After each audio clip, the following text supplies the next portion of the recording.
Game number 1, guys, Suomi versus Rulers of Rome. Now, direct elimination, quarterfinals. Who is losing here is bye-bye. Suomi, favorite. Rulers of Rome, well, the contenders, right, trying to make a domination. They will be able to do it, we will see. But right now, we are going to start with Ornlu. 8, 9, 10, let's go. And Mr. Ornlu. Oh man, quarterfinals, so excited with this Battle of Africa again with me, and we see of course the Max as a pocket and Kamigawa as a pocket, but I will let you to introduce everyone in this first game of the series. Why, thank you, Mr. Membrillo. So here we are, guys, quarterfinals. This one, as they say, is for all the marbles. Winner moves on, losers out. We have Zupi Blue Ethiopians on the right flank for Suomi. Max will be the green Magyars in the pocket, interestingly. I don't believe Colosseum's in the map pool, so that could make some more sense there. Veles is the Cyan Vietnamese on the left flank, and ROR, Ganji, red Chinese in the pocket, Kamigawa, yellow Huns in the pocket, and Vodka L, purple Mayans on the right flank. Well, as you can see, Ornlu, we're watching pretty much similar civilizations, and what we see now is the first lame by Zupi, laming the Rhino in minute 1, well, minute 2 already laming the Rhino, man. They're going incredibly aggressive. He's gonna give the Rhino to himself, or he's gonna send to the pocket, because now he's going around. Look where he's sending the Rhino. No, he's gonna go to his TC. He's gonna go to his TC, but, with Meso Civilization, Maya's resources last longer, but taking the Rhino that early, pretty good. And now look at those 2 goats. He's trying to get at least the 2 goats. Well, at least he's getting back that food. Yeah, that's actually, I believe, supposed to be Zupi's goats. Yeah. So I think it'll be a couple extra, but I'd rather have a Rhino over 2 goats any day.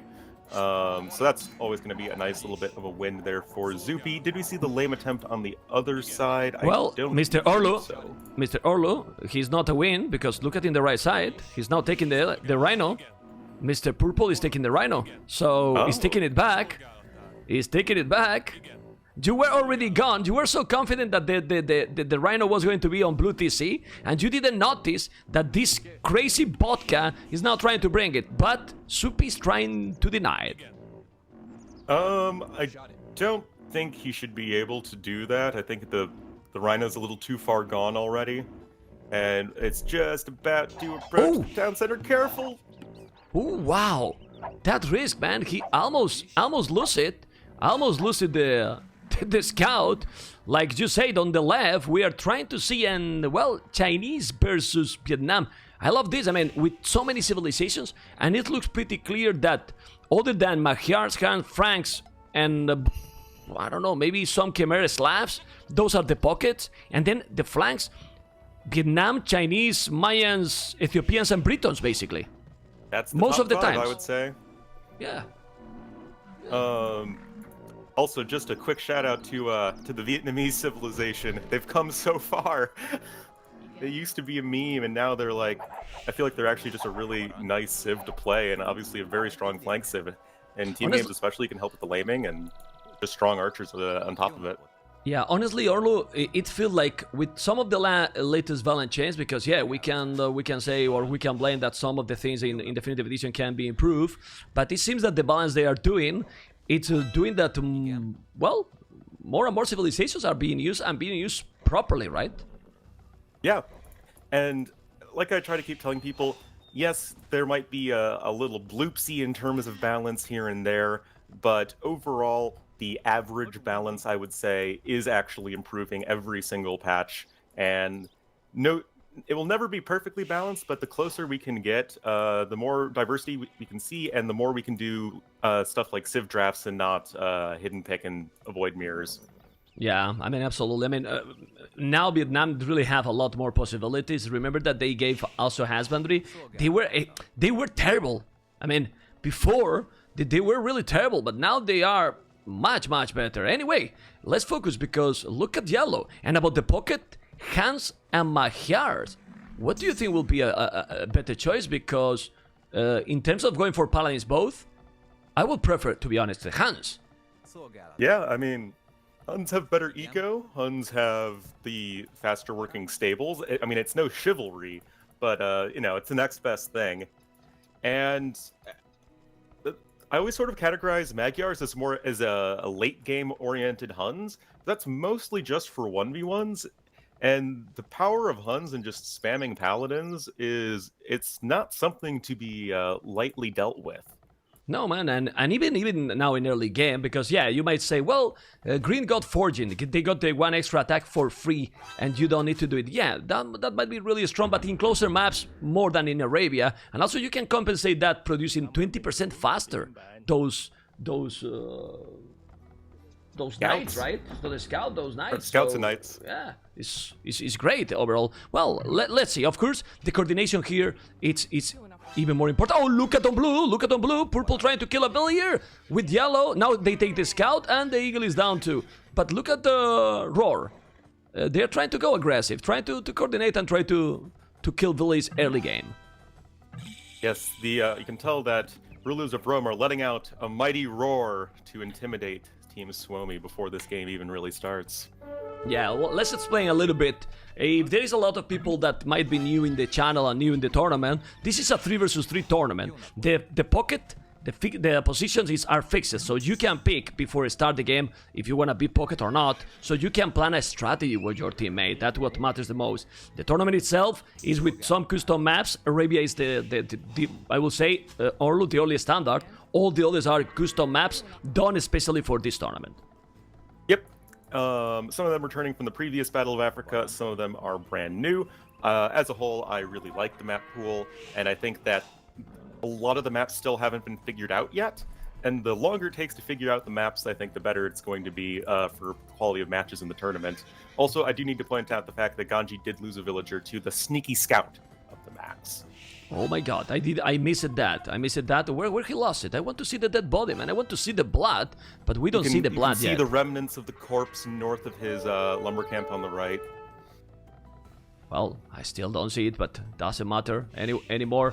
I believe you, and I can see in the overlay, the scout he's trying to get it. He's gonna get it. No, look at Ganji with the micro. And the motivation, man, because Rulers of Rome, this is like a gift for them. I don't think so they are nervous today. Because like the goal in their tournament, it's done. Like more pressure here for Suomi, don't you think?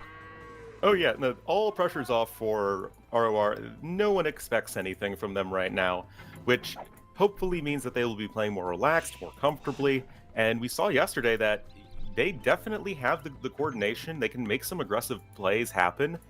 And I'm definitely going to be looking for that, especially in the mid game, because I don't think you really want to take it to late game versus Suomi.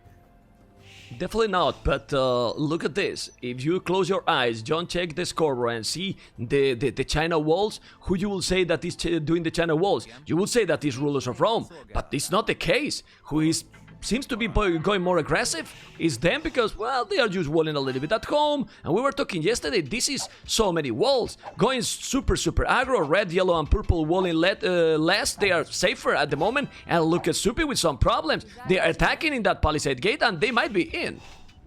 Yeah, definitely going to be some pressure applied. Vodka's already there with the archers with fletching. Oh, so look at on the left, Ornlu, sorry, on the left, he's gonna, oh, the scout used that hole, and ay, he was, oh, sorry, man, but man, Villier down, and the scout for the max in. Ganji lost another Villier. Let's go, Mr. Ornlu, because now yellow is trying to get inside.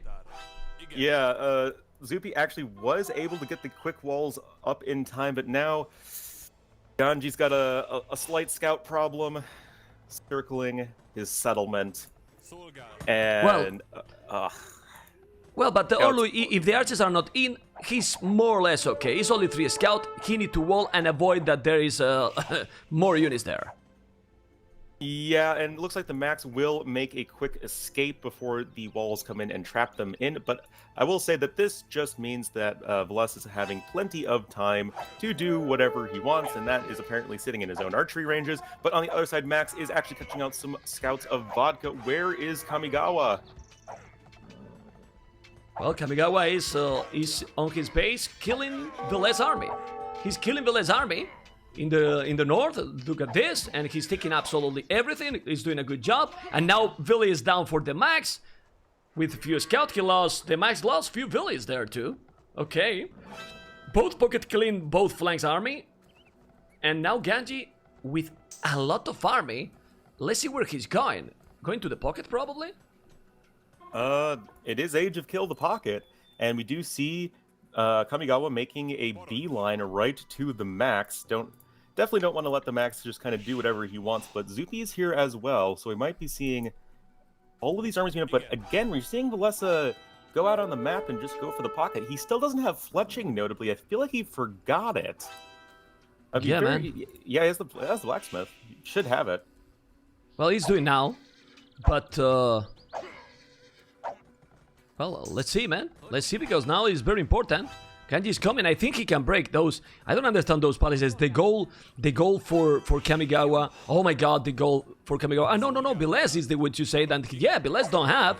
Genji didn't have, and Beles still don't have fletching, and that can save Yellow a little. Now he's going back. Man, that goal. Honestly, even if you delay yourself, don't you think that with that goal that exposed, you should definitely make a tower right away? You either make a tower or you just wall further out so you have more space to prevent archers from getting all up in your grill. But doing neither is the worst of both worlds, and we'll be losing a villager even without fletching. Les still hasn't realized that he doesn't have fletching. Yeah, he First didn't, game of the day. But there is another problem. They are sleeping like you were before. But now, man, look at this. Teal Velez is on the way, and now they are inside of the Max. The Max need to go back with those gold miners. He did the scale bar in armor, a lot of scout. Now he's coming to Supi. This is a lot of arches for Ganji, who is doing a really good job being inside and delaying him. But now, also Mr. Kamigawa in some troubles. But Kamigawa and Vodka are going to clean absolutely everything. Look at the amount of farming, and now with the fletching, not doing the fletching yet, they should kill everything, and they will. And on the right side, look at this. The Max in some troubles. Look at the police numbers. Rulers of Rome, Ornlu playing amazing like yesterday they did. This is definitely not the same team we saw play AM earlier. This is definitely a much improved ROR. Yes, the army of ROR in the base of Max will be cleaned up eventually, but well, I was gonna say that you know, they would easily clean up the army of Suomi in the base of Kamigawa, but look at Velez, man. Max with one scout left. Even if there's like a couple archers, they can be kind of annoying still. And they already picked off one extra villager that perhaps they shouldn't have, as there's another engagement on the right. Yeah, they did a good job on the right side. Now they're going to take that one. It's 3 armies versus 1. But at least they are trying to make as much as possible here with those. Killing us almost all the scouts. It's still 3 versus 1. And the good thing here is that they have also purple and yellow going up. Need to see Ganji. Is Ganji about to go up? Yes, he is. He's on the way too. He's on the way too. Man, they are playing solid. Of course, I think they should prevent what is happening in the goal, because, man, you need to avoid those. Don't lose more. Kamigawa. Even, I mean, a tower is not that terrible. You buy a stone and then make a strategy later, no? Yeah, I mean, especially his pocket, you don't want to do that if you can avoid it. But he already has the market. It's not really the end of the world, and you know, it's like an insurance policy, right? It costs a little bit now, but can save you a lot of damages. It's literal life insurance. The lives of these poor villagers, man. Yeah, because he's still not cleaning this, and with 2 little units, really little units, Velez and the Max are doing now a massive damage into his economy. A tower there will solve any trouble at this point. Any trouble. I'm going to check the goal he has. Well, you can see, he got a lot of resources, so maybe, well, he's gonna be fine, and now he can make this strategy. Let's see, maybe it's worthy. 39 villas and the Max 40. Not in big troubles, and now Vodka is there, with Ballistic as well. Yeah, and remember, Hun's going to have the stronger boom at this point in the game compared to Magyars. It was just funny because you said, I want to check the gold of Kamigawa. Literally, I was doing the exact same thing as you said it, so... well, professional casters, man. I'm telling you, man. Perfectly in sync. And it's important, Ornlu, because in that situation, you need to see if he's going to be able to make some knights. Otherwise, they are going to be almost unable to push them back, because now the Max and Velez are camping in that hill, and that's scary even more when he's doing the Thumbrin. Yeah, Thumbring going to be coming in as well. Vietnamese crossbow's going to have a little bit of extra HP too, and we have to remember that although the boom is going to be stronger for Huns, Magyars are getting the free attack upgrades, and I don't see +2 defense coming in just yet for the Max, but yeah, those knights are definitely going to be packing quite a punch, and those are just more crossbows anyway. with, you know, just better unit for unit. And this could be a little bit of a problem. Vodka coming in with reinforcements, though. Yeah, Vodka is getting a lot of archers. With those knights and those archers, he might be okay. Look how he's dancing. I love how they control the knights. They use the knight like a shield there, and they're doing a good job. The TC is going to be up, so they are going to be fine. But now Ganji is coming from behind, and no, he's gonna make an amazing battle with Ganji there. Great job by Rulers of Rome, taking absolutely everything from Biles. What a claim by them! Wow, that was a Suomi sandwich right there, and wow, beautiful engagement. This is what I was talking about. This is the teamwork we want to see from them. This is what we need to see from them if they want to get anything done in this series. But on the other hand, we have Zupi coming into the base of Vodka, who is mostly not at home right now.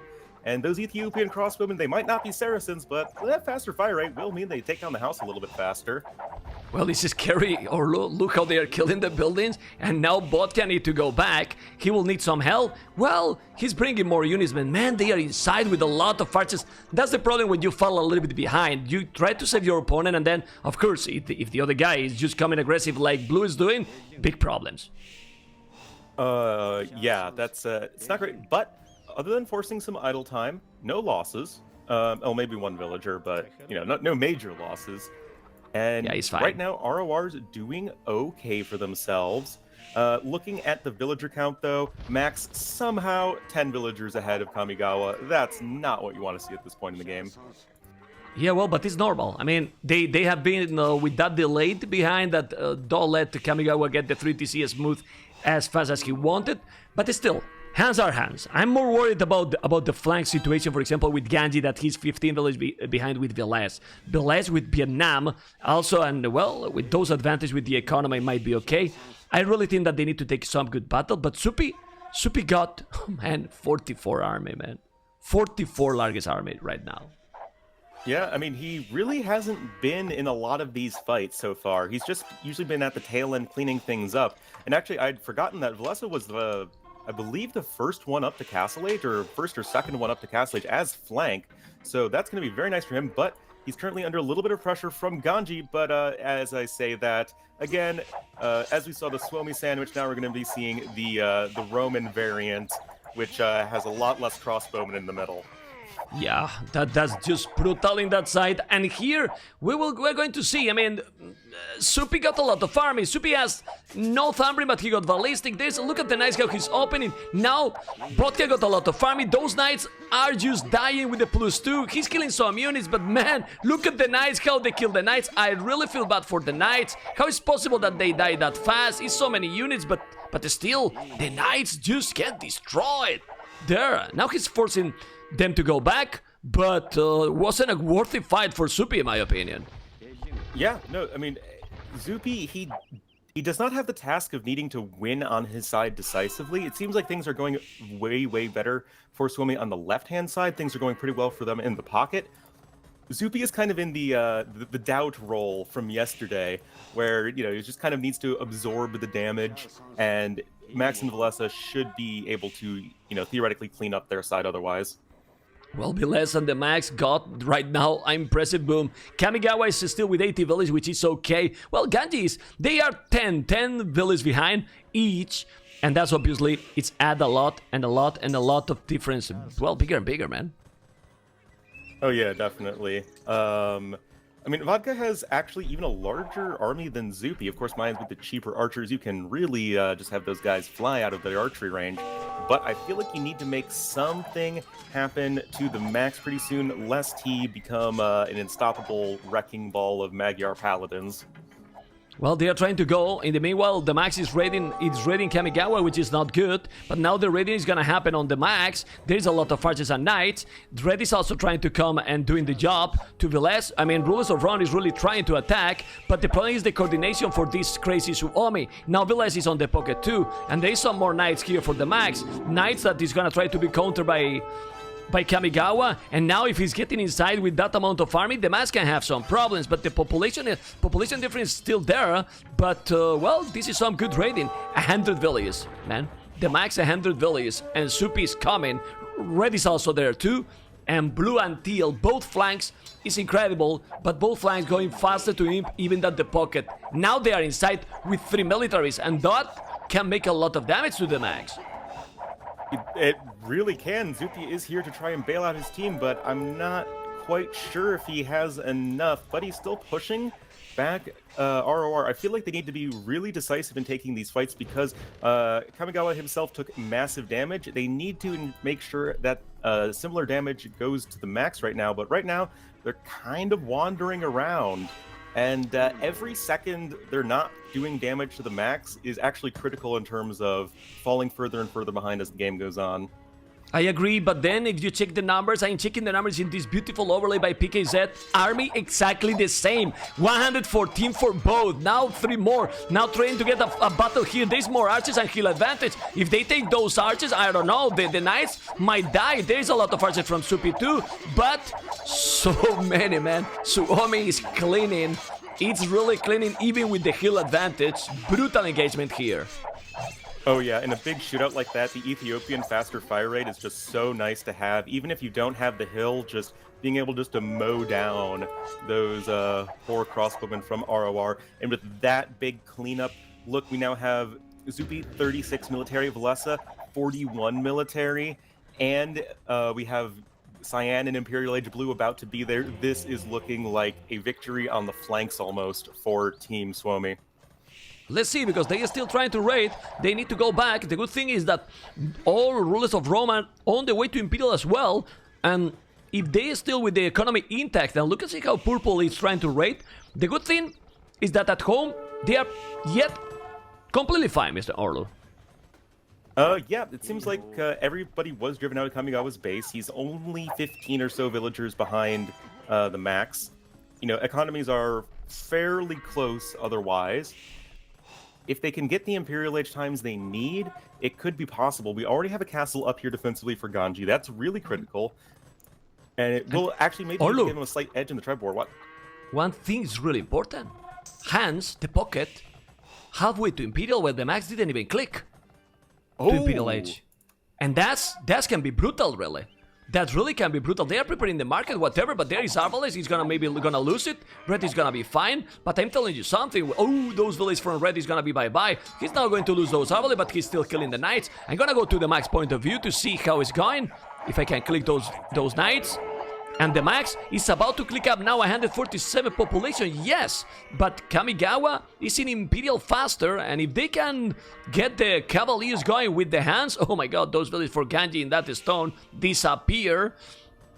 Well, maybe if they can do something. The problem is that Velez is starting to explode in the score, but still, in terms of villages, it's not a big difference. The problem is the military number for Velez that is starting to be scary. Well, Velez and Supi, both flanks playing amazing, but Vodka is playing so great too. He's getting a lot of army during all the game, and well, pretty even with Supi. Yeah, certainly. But oh no, that castle! Delete!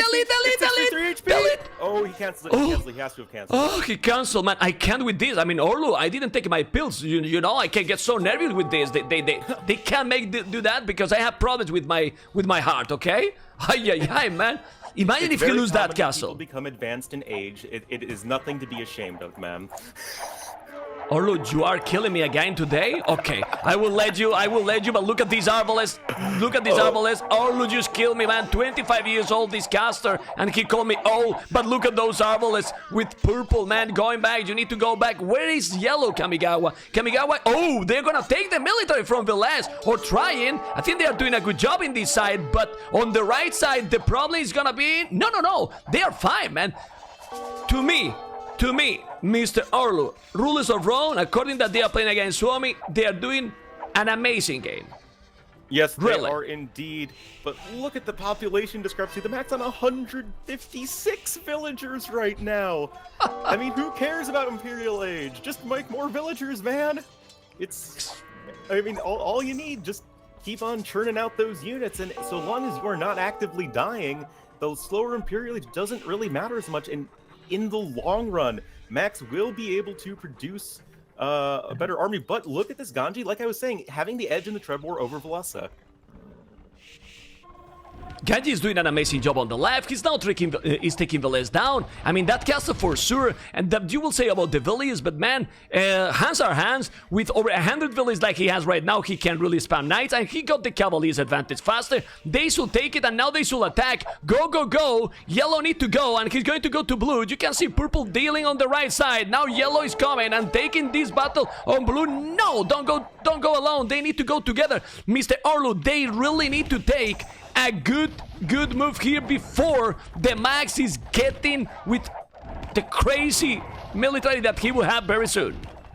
Yeah, Zuby also doesn't quite have chemistry yet. Okay, no, he just queued it up right now. That's obviously going to be a very critical upgrade. He's going to be doing super well for himself once those Ethiopian crossbows are fully upgraded. Also starting to add in some siege, Ethiopian siege. Again, some of the scariest out there. And honestly, I wouldn't even mind switching into some onagers as Zuby, considering all of the skirmishers that Vodka's now making.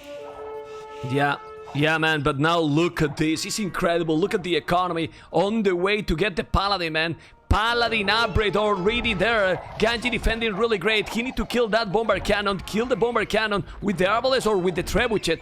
He need to kill it. Repair that trap. You need that trap. He got that castle. And now repair the trebuchet. He's not doing. Genji is still with 46 army. Beles 27 only. He can hold if he's doing the job. But, oh, on the right side, the Cavaliers and Purple Vodka are taking now Bill Soupy back. The game is still in a okay situation. The problem is that the Max as a pocket is just scary. 200 population, and we trade already. Yeah, he's just big chilling at this point.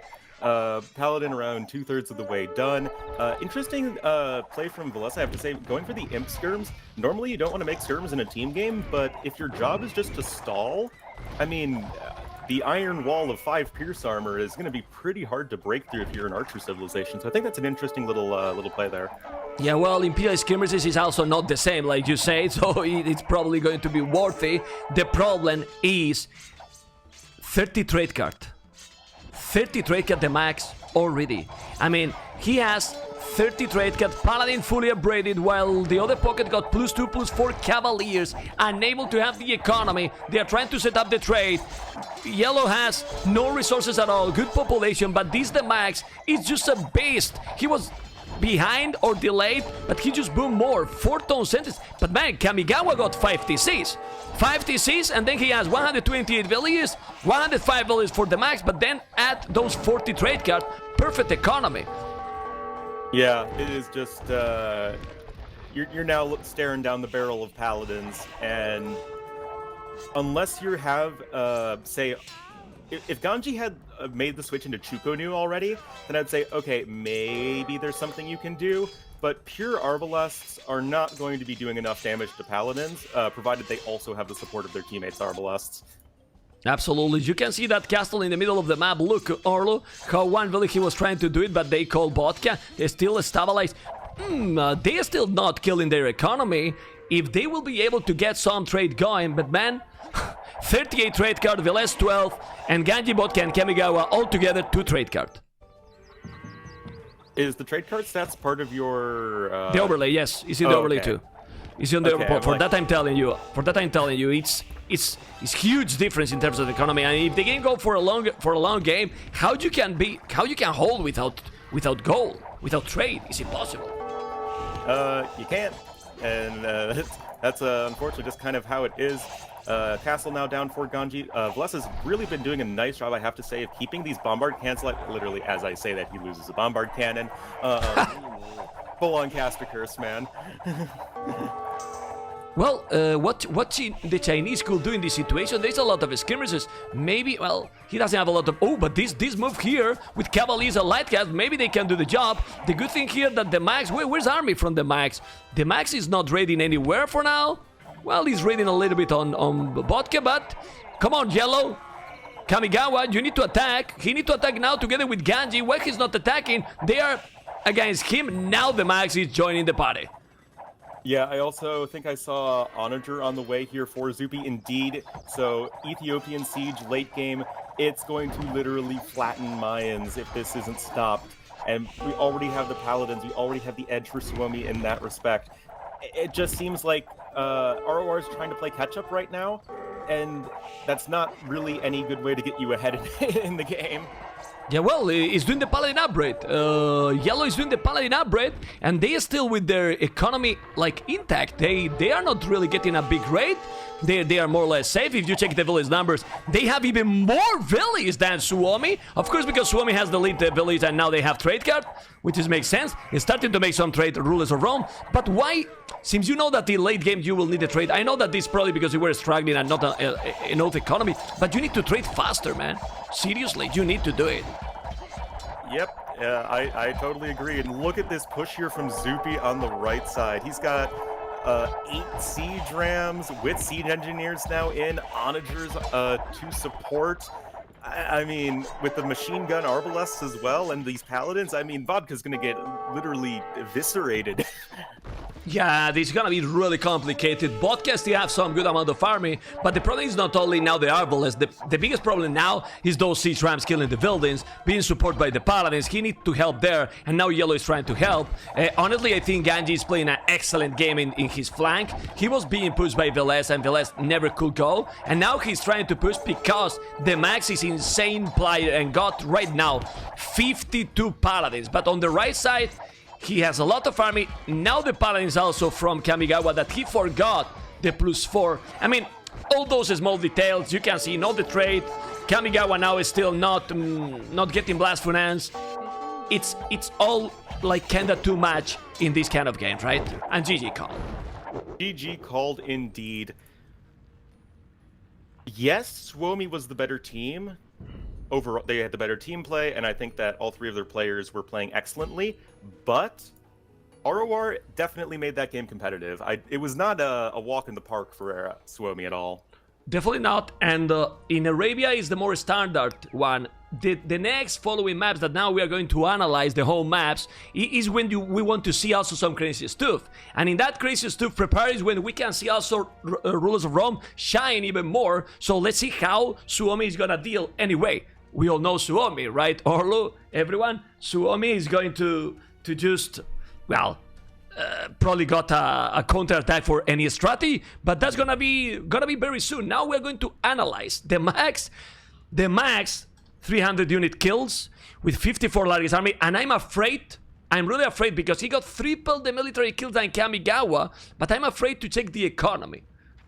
Oh, 8,000 gold for the trade. Oof. 8,000 gold from the trade.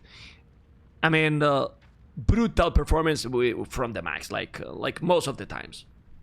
Yeah, just really strong play overall from across the board. I think every person on Suomi played a fairly significant role in contributing to that win for them, and it goes to show that Suomi, they are greater than the sum of their parts, I would say, and when they're all gelling together, they are looking a lot stronger. Honestly, Ornlu, I think the key in this game was not doing the tower in that goal for Kamigawa. I'm sure if he did that tower, he will have a smoother transition to castle. It yesterday happens in the first game. Remember, with the Viper was forced to make a tower. He bought the resources with the market, and then he went up, and that's it. You know, because he didn't have the goal or something. Well, anyway, it's small things that can happen. And now, guys, we are going to go for the game number 2, Suomi versus Rulers of Rome. 2, the number that follows 1. So now, game number 2, Suomi versus Rulers of Rome, Grand Bara and the civilizations. Well, I'm starting to enjoy only watching the saves. You're gonna enjoy as well. Beautiful map with beautiful teams. And 7, 8, 9, 10, let's go. And amigos, Grand Bara is a fantastic map that is even better depend how the players are going to play. But now we have the Indians, the crazy Indians as a pocket, and again Kumans. We are starting to find the meta, Mr. Ornlu. Slowly, we do see the meta developing for these maps. It's interesting because we see common themes, I would say, between different teams, like going for similar civs and strategies, but it's not, you know, lockstep. Okay, this is just the 3 civs you play here versus the other 3 civs. And I think that's interesting because we can see how the meta is evolving over time, how these teams are learning what works and what doesn't, and what would theoretically be optimal for these sorts of maps. Yeah, and probably they will be playing better and better. We are watching again these Turks. Now, today, Turks as a flank. We said yesterday, I don't think Turks is one of the best for this choice. Turks is the best.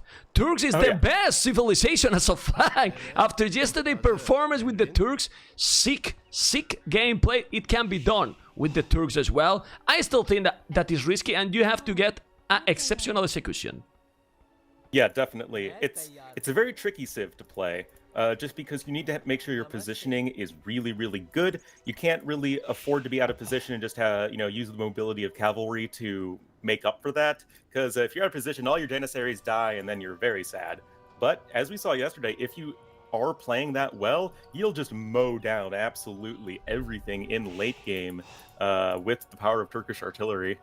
Yeah, well, we're going to check the other flank. This is Ganji with Malay, and is facing Biles Spanish. On the right side, we mentioned already the Turks is facing the Saracens. Saracens with the crazy bonus for the team might help like a lot. This map, if you don't know the map, you have seen the video for that. I wasn't explaining too much, but I have to recall that here in the middle, you will have to cut those trees that are surrounding all the map. You can see the mini-map, and then that cracked terrain, it's 25% more damage over with the buildings, and makes all, well, really more fun to watch. And honestly, Ornlu, it's important the middle, but if you get an early trade going, you can still get a good damage in this map without the middle. Oh yeah, you have enough gold to get you going, right? You do have 2,400 gold, I believe. No, 3,200 gold. Yeah. Math. So yeah, you have enough gold to at least get you through like mid-Castle Age, getting towards Imperial Age. So yeah, you can do some focusing on the sides. That's why we see the Saracens pick, pretty often on this map, I would say, especially if not Socotra is not in the map pool. And yeah, I'm interested to see if Zupi can get something done. Well, not Socotra. I think it is in the map pool. So we have. Let me check the maps. I think we have the maps here. I'm gonna show you guys all the maps again, and you know exactly how this is going. You can see it here. I love to put the maps here when we are playing. The first game, Arabia, has been won by who? It has been won by Suomi. We will update already. There you go. And then the current one is Grand Bara. Potentially the other maps are going to be, well, depend how the teams are picking. It can be Canyon Lake, Desert Slope, and not Socotra, which is incredible. Being said that, all these maps are crazy, but also are even crazier, or depend how the teams are going to play them. Because this map can be quiet, we will say, more slow, but also we have seen some crazy stuff. Yeah, and I would say that even if we have a quieter start, as you say, as the game develops, it can really explode into some huge army fights and attacking everywhere. It's not like Black Forest or something that's very closed off and you're only seeing attacking in one area. Like, especially once players are chopping through that thin layer of trees to get to the middle of the map, you can just see units running in everywhere. I forget which team it was yesterday, but they were just running in and raiding absolutely everything, like, constantly on this map. Well, I don't know, because I don't remember now because we got 4 cities, but also I can't even remember because you mentioned Black Forest for negative thing, man. What's going on with Black Forest, man? Black Forest is the best map, man. Black Forest is the best map ever, man. What is this, Ornlu? I mean, you and me are not gonna get along well together today, man. I'm sorry, man. It's too much, man. 1, 2, now the Black Forest, guys. He's killing me, man. He's killing me, man. Black Forest is the best map, amigo. You know, I don't hate Black Forest. I'm not. I just can't take it in large doses. I am amazed at your stamina for how much you play the map. Well, I'm not playing it anymore. But any map, it's I'm doing this example like a joke, because for me, any map can be good and can be bad. Because you can get the best map ever. I can't believe that this map is great, that the not Socotra can be great, and it depends how you are going to play. I see boring strategies in every map, and now I'm completely serious, jokes aside. Yeah, I totally agree. Most any map can provide a really good game if all of the situations are right. Or they can provide double layers of walls from both flanks on the left side. For example, I mean, that's a good example. I mean, we saw the other day how Leaks just eat the Viper with the sneak villager, which is not really difficult to do it, you know? I mean, he could be there. Ganji could be there with one villager easily, because this is a really, really big gap, but he's not doing. Now, on the right side, he's going with, well, Village on Stone. He's gonna go Janissars, that's pretty obvious, Castle Age, and then Soupy, it's just going to surprise Vodka, and Vodka, with only one Palisade, I'm afraid he's gonna suffer the consequence to don't wall more, and Soupy might get there, and we wanna see the action on the right side. Yeah, and look at this from Zoopy. He has 2 Palisade walls on the opposite side of Vodka's Palisade walls, just to check to see if he's gone for the double layer of walls. I think that's really, really smart. And if you're against any Civ that you want to double layer wall, it's against Saracens, because those Siege Onager archers, as you say, they're gonna tear through those walls pretty quick and not give you the easiest fast castle Janissary in the world. Okay, Vodka is just paying attention and coming. He's there with the scout, because he can smell, he can look at the stone walls, but a little bit late. No, but look at Vodka. Vodka now, he feel it, and look at this, I like this. Now he's doing a stone walls with 4 or 5 villages. You might say, is exaggerated, is the way to go. It's what you need to do. Yes, it is a lot. Yes, it's a big hit to your economy, but it's necessary. You know, you're not being overly cautious if all of that caution is warranted. And in this case, I very much think it is. But even so, Fletching already in here for Zoopy, nice and early. And this is what you need. This is what you need.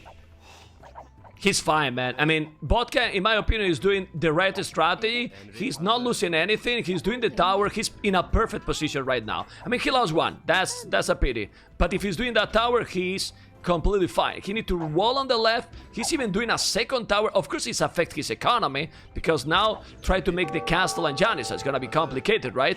But still, imagine if he was inside with the archers like yesterday happened in some of the games. Yeah, I mean, that would be a complete disaster. He is going to have the resources for Castle Age at least a pretty good time, all things considered. So that's going to be quite nice. I think, yeah, the tower should be in with plenty of time to spare. It should be... Okay, no, he's just going to back up anyway. So that's going to be all fine. Something that we haven't mentioned yet that is going to be very important as this game goes on, though. Indian Pocket versus Cuman Pocket. We're looking at Camels versus Paladins, and that is not something you want to see if you're Paladins. Well, but I wouldn't mind if you're going Siege and House with Cumans. A lot of people forget that Cumans got not only Siege Honors, also Siege Rams. And why not going Halbardiers, for example, and Siege, when your teammates are going probably with Turks, Janissars, and in the other side, Malay Archers? Well, might be a good combo. Yeah, certainly. Not only do humans have Siege Ram, they have Capped Ram and Castle Age, man. Exactly, for example. Feudal Age. Yeah. I want to see, honestly, more often the Capped Ram play in Castle Age, because Capped Ram, it makes such a noticeable difference because it deals splash damage. Battering Rams don't deal splash damage, Capped Rams do, so you can really just tear through walls and stuff really easily. I think it's something that I want to see more often, man. Yeah, no, it's really amazing, but more than see more often, you mean that you want to see them at all? Because sadly, we don't see it happening. Well, Biles is doing a castle. You can see how Indians the Max is doing some camels. That's a kind of surprised me, because that means the Max is not going for a full boom. He's doing the extra TCs, and I believe, look at that time from yellow.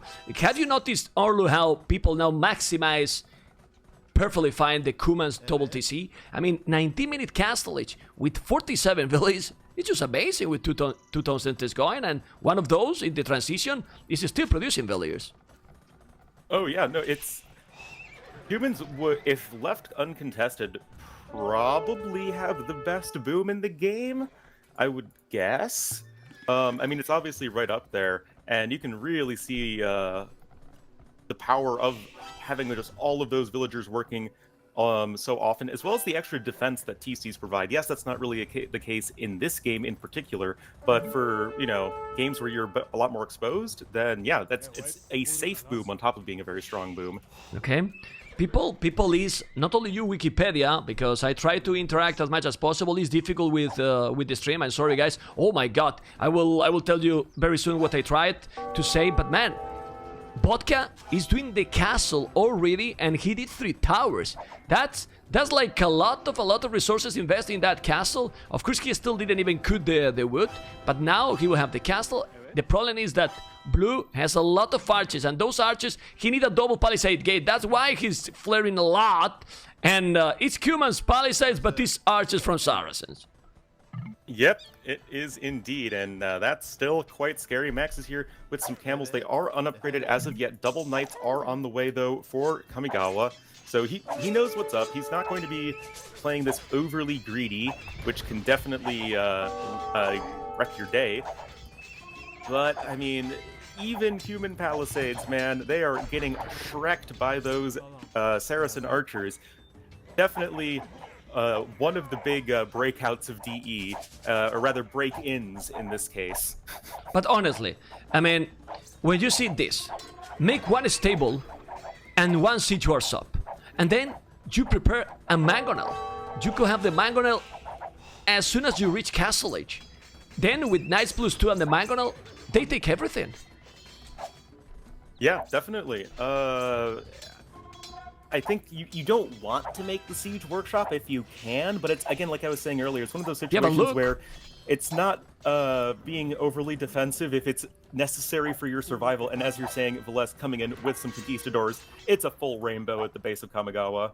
Yeah, well, he's kind of holding. The good thing is that, like we said, look at Kamigawa. He's still with 56 villages. Now, another thing that is really important. Look at the boom from Ganji. Ganji got 53 villages with a civilization like Malay. Transition from Malay to Imperial is gonna be absolutely fantastic because they have the special bonus. So honestly, I don't think that they are in a really bad position here. And now the Janis are appearing there. I really like the combination of the military, and what I like the most is the booming coming from them. It's better. It's slightly better for rulers of Rome. Yeah, I think the big difference is having Spanish flank versus Malay flank. It's Spanish, they don't really have the best eco in the world, especially if you're investing all of those resources into getting the castle and conquistadors out quickly. Whereas Malay, with the faster age-up bonus, we are playing on the patch that does have that still working, guys, so that's the thing, yeah. And you will get a super strong economy. Yeah, but I was just showing to the viewers the difference in that battle was that Supi has the ballistic. And with that Aubrey that early, the others don't have the ballistic, they just dominate. They just really dominate. +2 and Botkin, well, it's really great. The Janissars are now going to be there. They have an incredibly strong attack. Obviously, the accuracy is not the best, but with so many, it's gonna be fine. 3 tone center for the max, 3 for the less. But I am still telling you, I really believe that Ganji should do something really strong in this game. Yeah, and some Imperial Age play with arbalests and maybe bombard cannons, anything like that, going to be really strong here. But let's see here. Everyone's just kind of posturing right now. Seems like ROR is content to just sit back and rest on their better economy, and I think that's actually the right call for them here. Yeah, absolutely, guys, absolutely. Well, welcome everyone to the channel. This is Battle of Africa. Remember that this is game number 2, quarterfinals. After this quarterfinal, we're going to see Vietnam Legends versus who? Versus Secret. The co-casters there are going to be, well, co-casters there, they are going just to dominate because I won't be able to talk. Leary and MBL, pray for me, Mr. Ornlu. And now with double archery range behind that TC, we are going to see a second castle coming from Velez on Ganji's face. And you don't want to let this to happen. Definitely not. And Saracen archers plus some mangonels. Yeah, that town center is it's going the way of the dodo, especially since it is on the cracked terrain. As we have to remind people, it does take 25% extra damage. It's like it's always downhill, if you will, in terms of just everything is just getting wrecked on the middle here.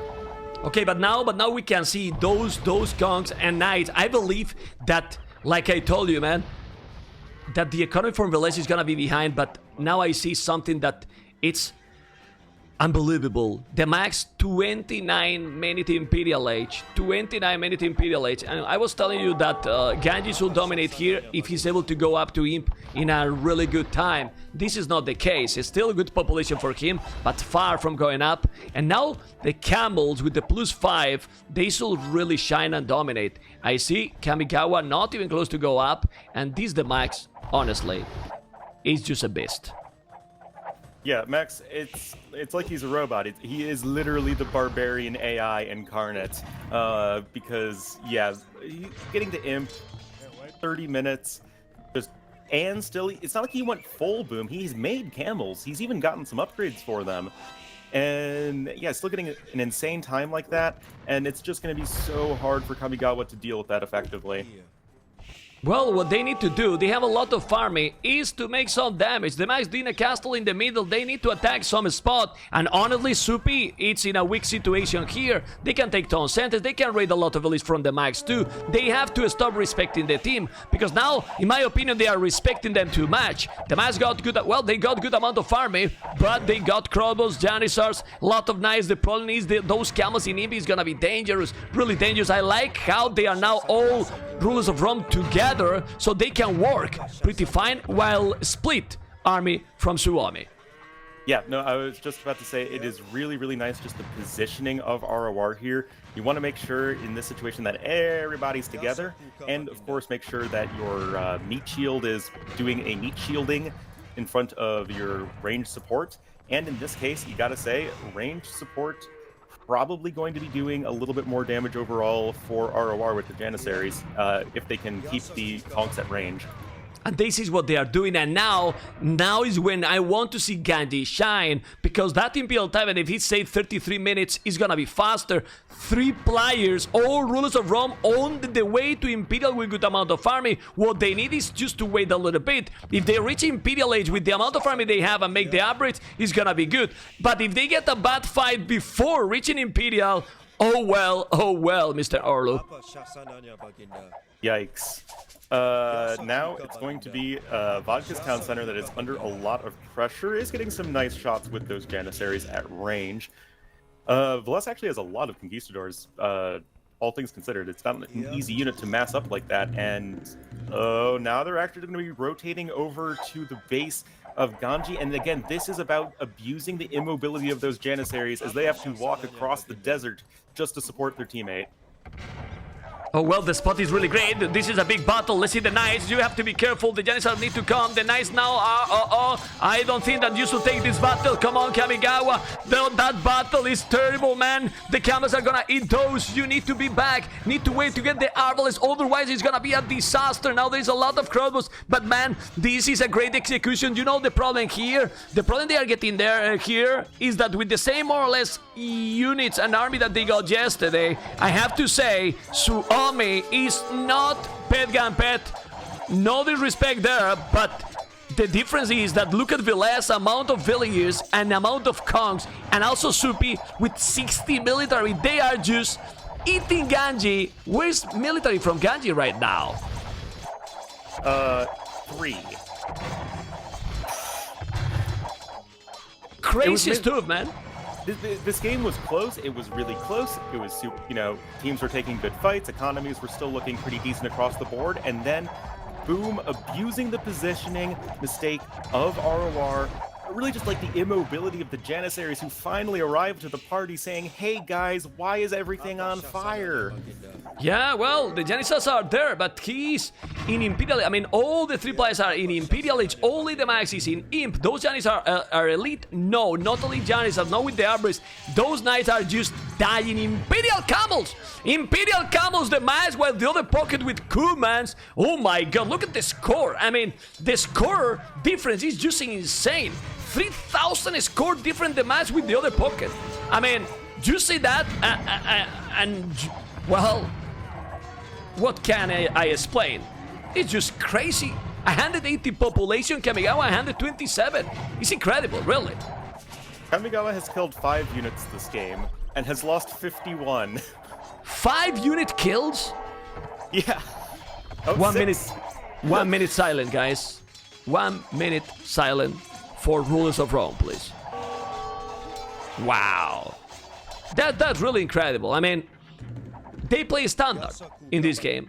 And in my opinion, when you get those commands, you have to push. I mean, why you don't push? Like people was telling, you can get the cab rams as a team bonus if you are with commands. Or it's only for the commands? Because people was telling if that was a team bonus or it's only for the commands. I mean, go aggressive, man. Try to go aggressive. It's the Civ bonus because the Palisade Wall HP is the team bonus. Exactly. So someone was mentioning that in the chat, but still, you need to do something not conventional against this team, right? Definitely. And now we have to also remember the Indian team bonus. Camels doing extra damage to buildings as a bunch of M camels are going to scimitar down a stone castle. Big yikes. Yeah, GG, man. GG. I mean, the problem here is, the problem for Rulers of Rome is, let's analyze what we did. They didn't Titanic. They didn't do, like, any big mistake. It's just that this Suomi played just perfect. And with 29 minutes Imperial Age for the max. So, if you check those, you need to do something else. Yeah, and, like, even as the game was ending, Valessa getting Elite Conquistador and Ring Archer armor on the way, Capram as well. I mean, just the fact that he's at 103 villagers is insane. 76 kills to 17 deaths. Like, oh man, like this Suomi is absolutely in form right now. And like you're saying, it's not Auror's not playing bad. It's just that Suomi's playing amazingly. Yeah, I mean, Velez 76-17. Look at that rate you killed that. Supi that was only negative. It wasn't like a terrible one. And then you check the rate you killed that from the Rulers of Rome, and it's a disaster, sadly. Well, I don't know. I don't play Titanic. People is asking me, where's the Titanic, man? I don't think there was a Titanic by Rulers of Rome. Titanic is when you make a misplay. They didn't misplay. In this game, Suomi just played close to perfect. 29 minutes Imperial, super quick. Ganji did 31. But when Ganji reached Imp, he has lost all the army. Just we're going to see in the timeline. Look at Ganji. He reached Imperial, and he was with a lot of army during all the time. And when he is in Imperial, he lost everything. Yep. And I mean, the timeline is perfect there. Go. Yeah. And you can say it's a very similar situation for Vodka. Hits Imperial Age and then loses his entire army before the upgrades come in. Kamigawa, similar story. And that is like the whole... It's the risk with Imperial Age timings. If you research Imperial Age, that's 1,000 food and 800 gold that isn't army. And if your opponent can exploit that perfectly, then you can get absolutely wrecked. And you can see Zupi never even got into Imperial Age, but he just has a big old dark blue blob of military in that timeline. Exactly. Yeah, I mean, you see it perfectly fine. You do make perfect analysis. So now, guys, let's go for game number 3. Let's go. Game number 3, Suomi versus Rulers of Rome. And in this one, we can expect the unexpected. Why? Because it's incredible. 6, 7, 8, 9, 10. Let's go. And just look. When I show you the map, you notice that if you check the mini map, you know that something crazy can happen here. Oh yeah, it is everybody all bunched up together in this small glade in this huge acacia forest that surrounds the entire map. And you would think that, okay, there's going to be a ton of very early aggression. I don't think that it's going to be feudal age aggression. It's going to be castle age aggression because you can wall very, very easily. Usually we'll see teams go for a big old team wall around the middle of the map, but then especially civs with good, strong, like siege monk pushes, that's usually what we're going to be seeing.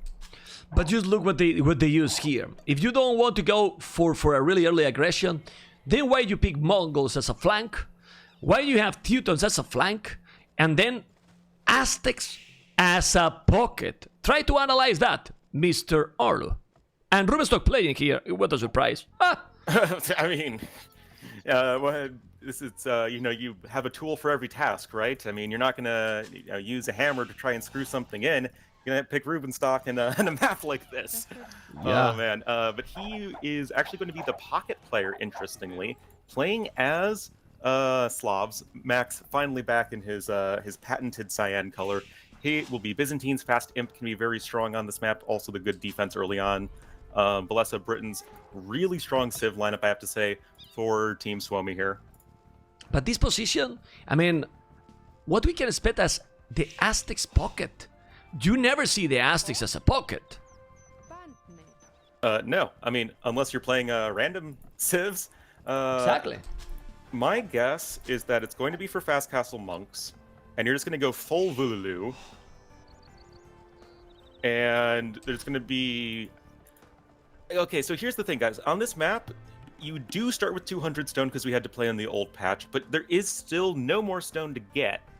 So you can't really go for crazy tower rushes. I can't imagine it's going to be for a TC drop. Not against Suomi. That's the one team you don't TC drop. Yeah, well, it's difficult, right? Well, we will see. We will see because they're starting to wall, and man, I want to see action in Feudal Age. But like you said, they may be going to go aggressive purple and red and get time for yellow to go maybe Eagles or maybe just full Monk Rush with the Teutons bonus also. Yeah, I mean, it's not like Teutons are a bad civ in terms of going for monks, mangonels, maybe even mixing in some infantry. That will at least get a little bit of extra melee armor in this particular patch. And, I mean, it makes sense. You got to pick Teutons at some point in the series. Might as well pick it on the map where mobility is never really an issue. To me, that just goes to show why Mongols are like the biggest of question marks, because usually you don't see a ton of very fast feudal aggression, and you have no stone to ever go into Mangudais, so I just find it very confusing. Yeah, now I find that he's gonna lose a Villi, probably. Oh, maybe not. No. But he's losing the Villi, man. That micro here for the max. Lost the Villi already. He's like... They are slightly ahead, and then also they are adding small things all the time. Just look how he's trying now to make the trick here with that Villi, and he's sending another. He's gonna try to wall. He has no loom yet. And now the eagle is coming. This is risky for the max, because the eagle is there, also with this guy and a Villier. So now one Villier will go down, and he's down. There you go. Yeah, the max took a risk. It took a risk and didn't pay off. Maybe Max thought he was playing AOC, you know, having free loom. Or no, he's not Aztecs. No. What am I talking about? No. I'm just crazy, man. But yeah, this is definitely quite a messy start. Ultimately, if we look at the villager counts, though, Max is still doing fine. Ganji, I think, was a little bit slower to get up to that 18 vil. That happened because he did earlier the loom, and that's probably why it wasn't as smooth. But the max lost a Villier, and his scout also really low HP. Yeah, man, I wonder what strategy they will do in Castle. Anyway, I really think the max is taking some unnecessary risk here, and in that house he did in front of the TC. You see those two houses together? I believe that house and the tree, there's a hole. I am fairly sure there's a hole. Yeah. I don't have grid mod on, but me either. But I think there's a hole. Yeah. Max, what you doing, Maxi boy? What's going on here? I don't know what he's doing, Max. Villagers in the middle of the map. He's playing weird, man. I mean, you put the max out of the pocket and he go crazy? What is this? Oh, 100%. Like, yeah, man. When he plays pocket, it's like the most standard thing possible, and it's just like beautiful execution as we've seen in the series so far. But when you have Max on flank, or you see Max playing 1v1s, it's just everything goes crazy. It's such a... Like, it's so different between his two styles. Yeah. Well, let's see. Rubenstock 20 vil is almost feudal age, so that means he want to go aggressive, but then what they are doing, Rulers of Rome, is the right strategy. Walling, and try to wait for the Castle Age, and then the battle in Castle Age is just going to be insane. And we were right. It was a hole because look at now that palisade close to that house for the max. Yep, yeah, but Max was a hole. With the power of Cube mod, I'm sure was able to see that hole nice and easy. Please don't remind me that cube mode, please. I mean, someone that loves Age of Empires, I don't know how they can play with the cube mode, man. It looks like another game. Unbelievable, man. Really. Yeah, it was just so funny. I just like at ECL, it's like watching all of the Suomi players practicing with cube mod on. Oh man. I could watch it. I was watching too for 2 minutes Yeah. because I thought that they were playing, I don't know, other game. How is called that game that is look like this? I always Minecraft? forget. The Minecraft, exactly. I see that you know the game pretty well. Well, you know, it's that Zoomer generation thing, I suppose. Disaster, in my opinion. Anyway, now we have the 3 players going for Fast Castle. Purple, yellow, and red are going for Fast Castle. And here, then, why to pick Mongols? I mean, in a map that there is no stone, why you pick the Mongols in this map? I have no idea.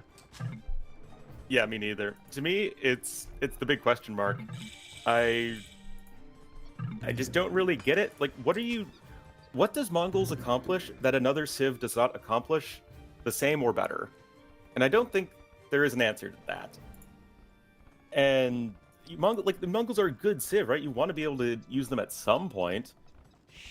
I'm not sure. Also, I think Max is going fast imp.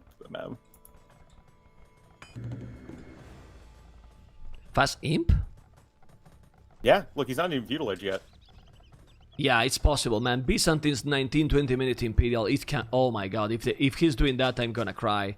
I'm really going to cry. And then the only they need is that that Rubenstock and Velez just do, yeah, a lot of farming just to hold.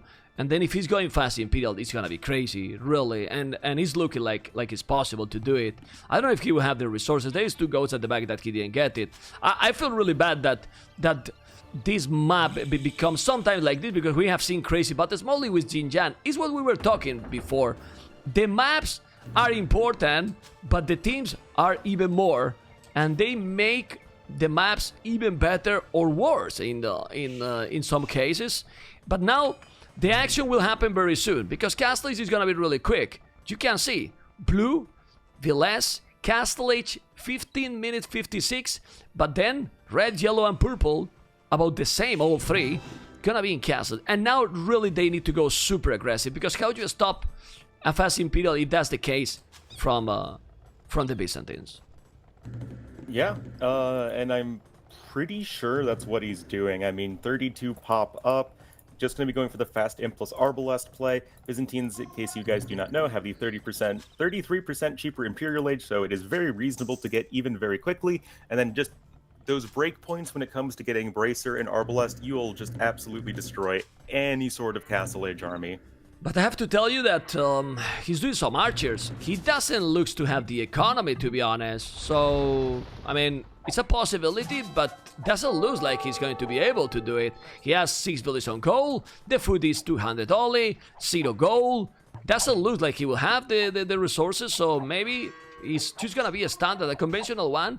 And here we are with Rubenstock, double stable, Slavs bonus always great, now Crobble from blue, and I think it's gonna be just a brutal castle aggression. Yeah, I mean, if you're not going fast imp, then I just don't know why Max is so late. I guess he was just behind from early on. Also, notably, Kamigawa going for a large amount of Eagle Warriors. I thought he'd be going more heavily into the Monk play, but he got the Eagle Warrior upgrade. Is on 2 barracks, so going to be going for, I guess, that sort of style of Aztecs. Yeah, but then the Eagles are great. But if you get the Slavs and doing upgrades in the Knights, and you have both flanked with archers and good coordination, I'm not sure that the Eagles are that effective anymore. Well, no. I mean, it's why we don't see Aztec Pocket normally on, you know, just standard settings. Also, no upgrades on those guys just yet. It's not really looking like they're getting a whole lot of damage done. Max even going with these stone walls just to be super extra turbo safe. And yeah, just feeling a bit just content to sit back, but behind this, it is going to be the Monk Siege play from Vodka. Yeah, I mean, that Monk Siege plays, if he's playing good, Redemption and everything, then I think the Eagles can work, because if he converts few of the Knights, now with Siege, Eagles, Monks, and also archers from Ganji. They really have basically all the military in this game. Yeah, definitely. And something that I had actually forgotten is that in a map that going for monk play is so common, the Teutons pick makes even more sense because you want to have that conversion resistance from their team bonus. So that definitely makes sense more so to me now. But Britons with their extra range is going to be also really nice on a map where you don't really have to maneuver a whole lot. Yeah, but look now they are getting inside. This is with the range, okay, but they have the hill advantage. He's coming with 2 mangonels. He got the monks. Imagine if they can get there and convert the stables. If they convert the stable, the pocket is useless. So the monks is very important to don't lose them. The crossbows are coming. Now the micro is going to be crucial, and the big battle is going to happen. There's a lot of crossbows and knights as well, and oh my goodness, the rainbow fight is starting. This map can be slow in the start, but now it's not gonna be slow anymore. It's gonna be non-stop battle, and there we go, Mr. Ornlu. Indeed, it will be. Going to be some fighting going on. Nice little bit of micro from both Ganji and the Max, but Mangonels, they're trying to slowly trundle their way on in. I'm not sure if they want to stay there or they're just stuck with DE. It's always a mystery. Stable's actually now getting converted by Vodka. But Kiki one Mangonel, that was good. Both stables are there. Come on, make Aztecs monks, and then we see the troll or warrior or whatever it's called, the unit. He lost 3 Mangonels. Don't lose the Mangonels, please, when there's only 1 knight. That's terrible. It's true that it is still going. I don't know. They have the Eagles +2. Yes, now the Eagles might work, but another stable and another one. That's definitely delayed the economy from Rubenstock, but you don't want to lose 3 Mangonels like this. Definitely not. But Rubenstock doesn't have much production right now, but what I don't like is that they're sort of very, very slowly just pushing inch by inch into the base of Suomi, but that's just giving Veles so many free shots with these Briton crossbows. And yeah, he has 7 kills, 0 deaths right now, but he's also just done a lot of damage.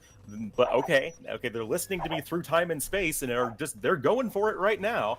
They are going for the big battle. They have to be careful. The key here, Ornlu, is the monks. They can't lose the monks. They lose the monks, they lose the game. That's my opinion. The Mangonel is there. They need the siege. Man, the micro for these players. What the hell? Veles 7-0, the Max 14-6. There is also the ballistic, but man, the monks are coming. The monks. You need to defend. He's going to convert the knights. Man, super intense battle. They just need the monks. Coming in from the north, man. Gonna be right oh my behind god. the monks. I'm checking there when you go, they take 1, they're trying to micro, they need to get the villas and repair those Mangonels, and the monks and the siege. Who will say that Teutons is decider civilization here? And now, if you engage those eagles against the crossbows, then... Oh my goodness! Oh my god, the Badaboon there! That was amazing! All the crossbows with the Mangonel, that was... Look at the ratio kill that now by Vodka! Whoa! This is what happened in this map! That Mangonel shot... Brutal Badaboom, Mr. Ornlu. Oh yeah, that was a solid hit for sure, and the Knights, they just cannot engage. This is actually looking really tricky right now for Suomi. Our they're not rolling over and dying in this series, man. We have 4 Mangonels knocking at Rubenstock's town center. Nah, man, the composition now is perfect. They just need those monks to survive. Few conversions in the knights. The TC is going to be bye-bye, and Rubenstock is going to be doing a Duce. Because he's gonna be without a TC. It's not the Duce that he wants to do, but man, this is not looking good. The score is definitely not the best here. He's eating the town center, and man, we waited for the action, Ornlu, and we are getting the action. Oh yes, like I said in the beginning, we might not be seeing a lot of feudal aggression in this game, but castle aggression, oh yeah.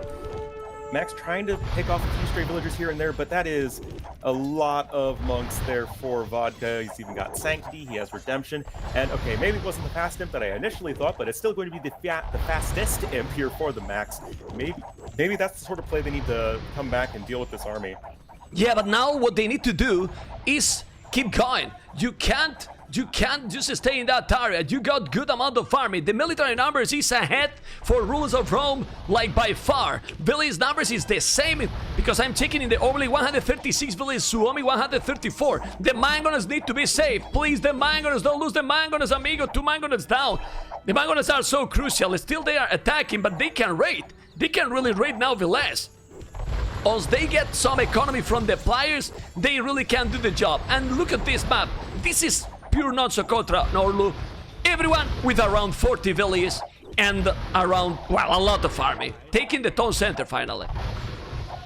Yeah, he's going for it at least. Crossbowmen, I don't like that they're right there under the town center, but I guess, you know, you're trying to pick off villagers as they escape. Also, can we appreciate the fact that Max has a guard tower on a map that has no stone on it whatsoever? He has guard tower for a tower.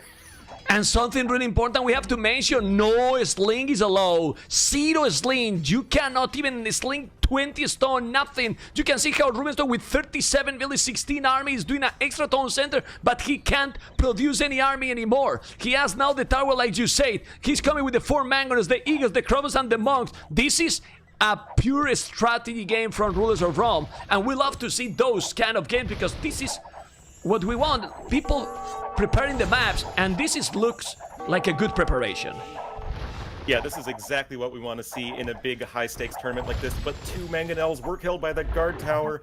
I mean, mangoes may eat TCs, but guard towers eat mangoes. That is how the food chain of Age of Empires works. Still, though, that is a lot of mangonels left over. Still not able to take that engagement, but Imperial Age is now in, man. Bracer on the way. Arbalest is probably as soon as he can afford it. Well, how you can even believe this situation? It looks like Rulers of Rome is super ahead because they were eating the map. 38 villages for Rubenstone, but then you check the score and this team is still 400 score ahead. This is just unbelievable. I mean, I don't know what to say. It's incredible. It's true that he has the +3. The economy for Teal, for the max, is of course at the limit because he used everything. And imagine now if Ganji is not walling properly. Oh my goodness. The Knights are trying to go. If they get in Ganji base and it's possible to do it, Ganji, you need to wall a little bit more. Otherwise, the disaster is going to be real. And now they are going. I'm checking the military. Don't tell me that you are going back. They are going back instead of doing damage. They should attack. Now 2 towers from Villes. And this is going to be a total game change disaster, man. Disaster. They need to keep the pressure. Amigo, Ornlu. And they are not doing. Unbelievable. Okay, maybe they're trying to switch it around and go over to Valesa, who has clicked up to Imperial Age himself. Really strong imp timing from him. Ganji going to be losing 5 villagers for free over on his lumber camp. That is not what you want to see if you're Rulers of Rome. Trying to hurry up a second town center, but, you know, just because you're playing Mongols you don't need to role play as them. You don't need to be a full nomad with these villagers looking for new pastures.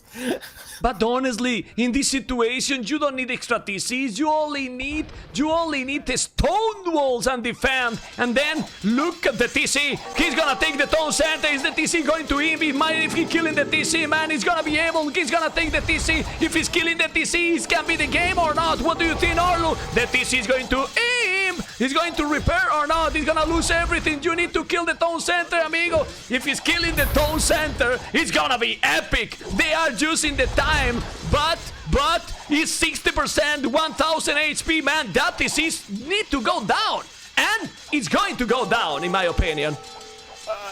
Maybe? It's close, man. It's maybe need to go down. He's repairing. Man, it's not attacking. Attack the TC, please, with the mangoners. I can't believe it. The TC is going to be alive. Don't kill their houses. Kill the TC, por favor, please. 48. No, he's gonna take it. Now he's killing the town center. Look at the time. No! No! Don't go away! No! I want to cry when I see things like this. He's not killing the town center. Oh man, that entire time, man, I just had a small smile on my face, just knowing that, yep, of course that's happening. That is a feels bad man moment if I've ever seen one.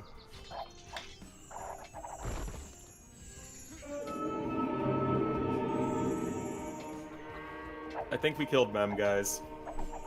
I think Mem is ripped. I'm still here. I put the webcam. I'm angry. I'm really angry. 100 HP and you don't kill the town center? I mean, give me a normal explanation to don't kill the town center. There is no good explanation. You have a bunch of Eagle Warriors, the town center's going down, you have nothing repairing it. Even if Imperial Age was not being researched, you still want to kill the town center. It's a town center. You want to kill the town Kill center. it, man. I mean, why they don't kill the TC? Man, it's just incredible. I mean, I don't know, man. I mean, they are still with chances to win the game, but let's focus in the game. But now, man, it's just the TC. Kill it, man. Unbelievable game. Really an incredible game. I mean, guys, a lot of people in the stream, why they didn't kill it 100 HP and don't kill the town center? Anyway, let's focus because the population is still there. They still have more villages and more army still. And now, Vodka, that is in Imperial, Kamigawa and Imperial 2, they can still win the game, by the way. Because they can. Yeah. We have elite chicken suit men here with +4. Elite Eagle Kamigawa. Warrior. Yeah, man. Crazy stuff. That's a lot of elite Eagle Warriors. And that's 6, 7, 8 knights. That's not a ton. Yeah, but wait, you don't need to go that fast. You just need to wait the monks. Also, you convert some of the units, and when you have the monks there, no. But what is this? What is this? Oh my goodness! Oh my God! All the monks going to the hell! You gotta be kidding me! This is incredible, man! Wow, man! And now with those eagles, maybe it's gonna do the job. All the monks in the hell. Now, guys, I have to play this. Unbelievable!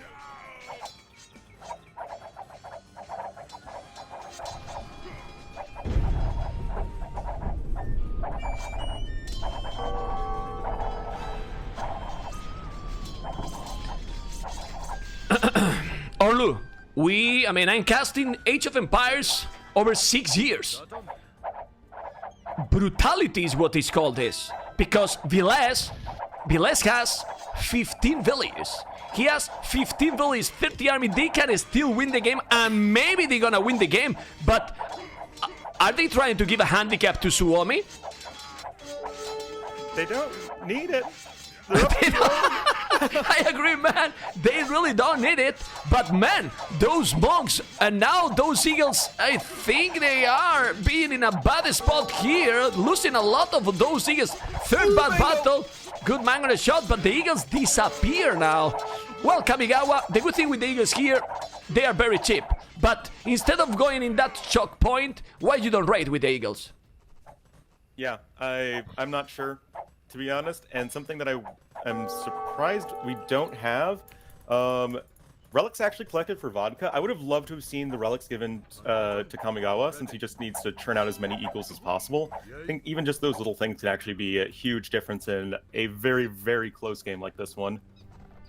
Well, anyway, the game to watch is fantastic. It's fun till the last second. But man, I really want to make a post all over the forums and ask to the expert if it makes sense 100 HP TC to don't kill it, you know? Anyway, this is a lot of eagles now. Those are +4/+4. Definitely it's difficult to make even the Garland Wars here because there is no castles, but now you can rate the max economy.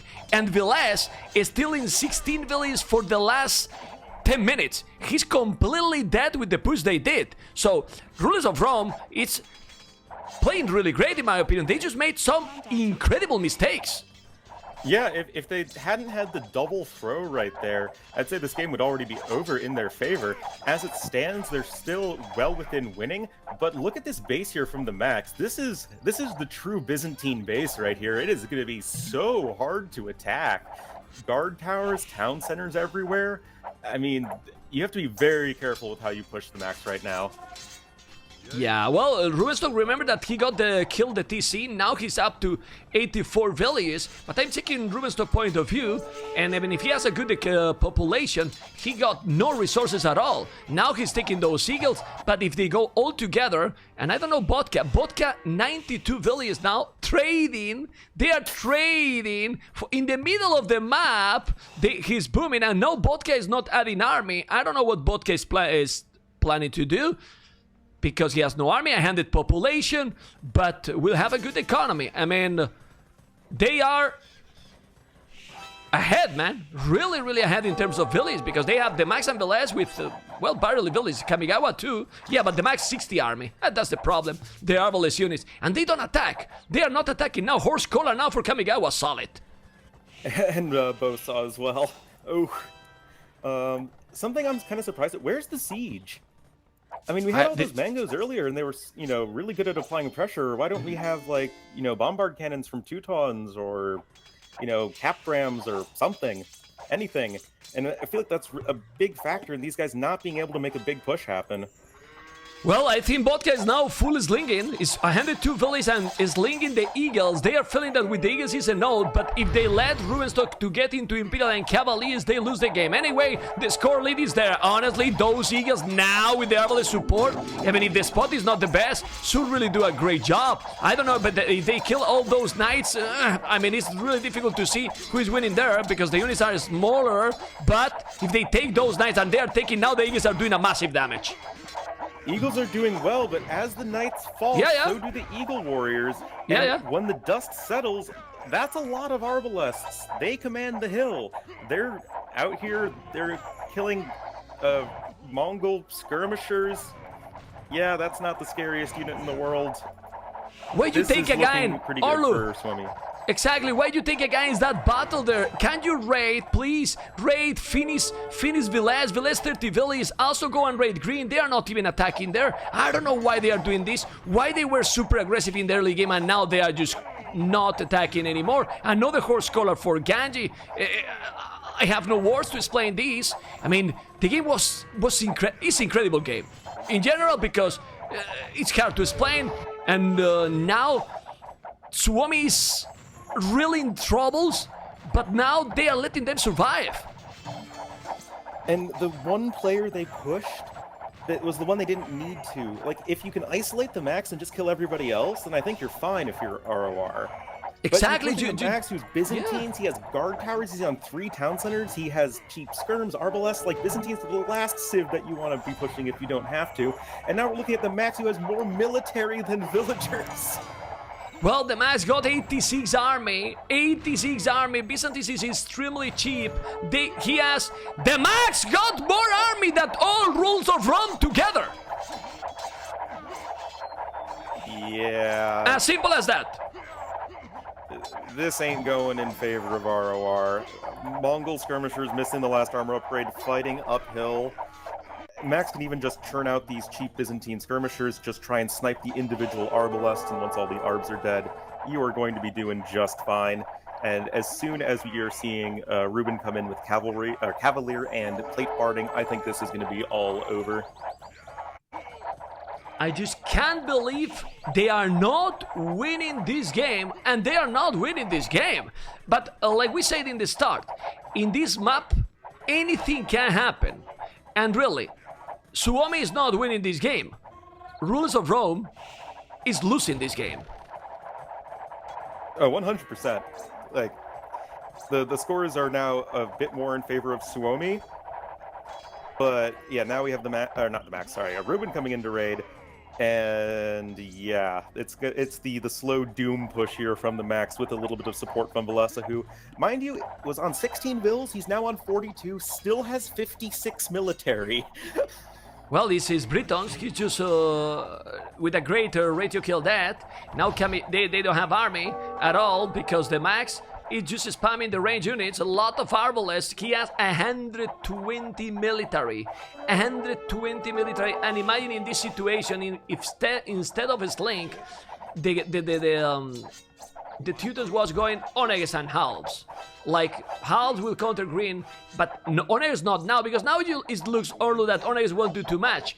When Hideru was pushing, keep going with the siege, and then they had no army. They let Suomi to grow and get absolutely everything they need to come back and win this game.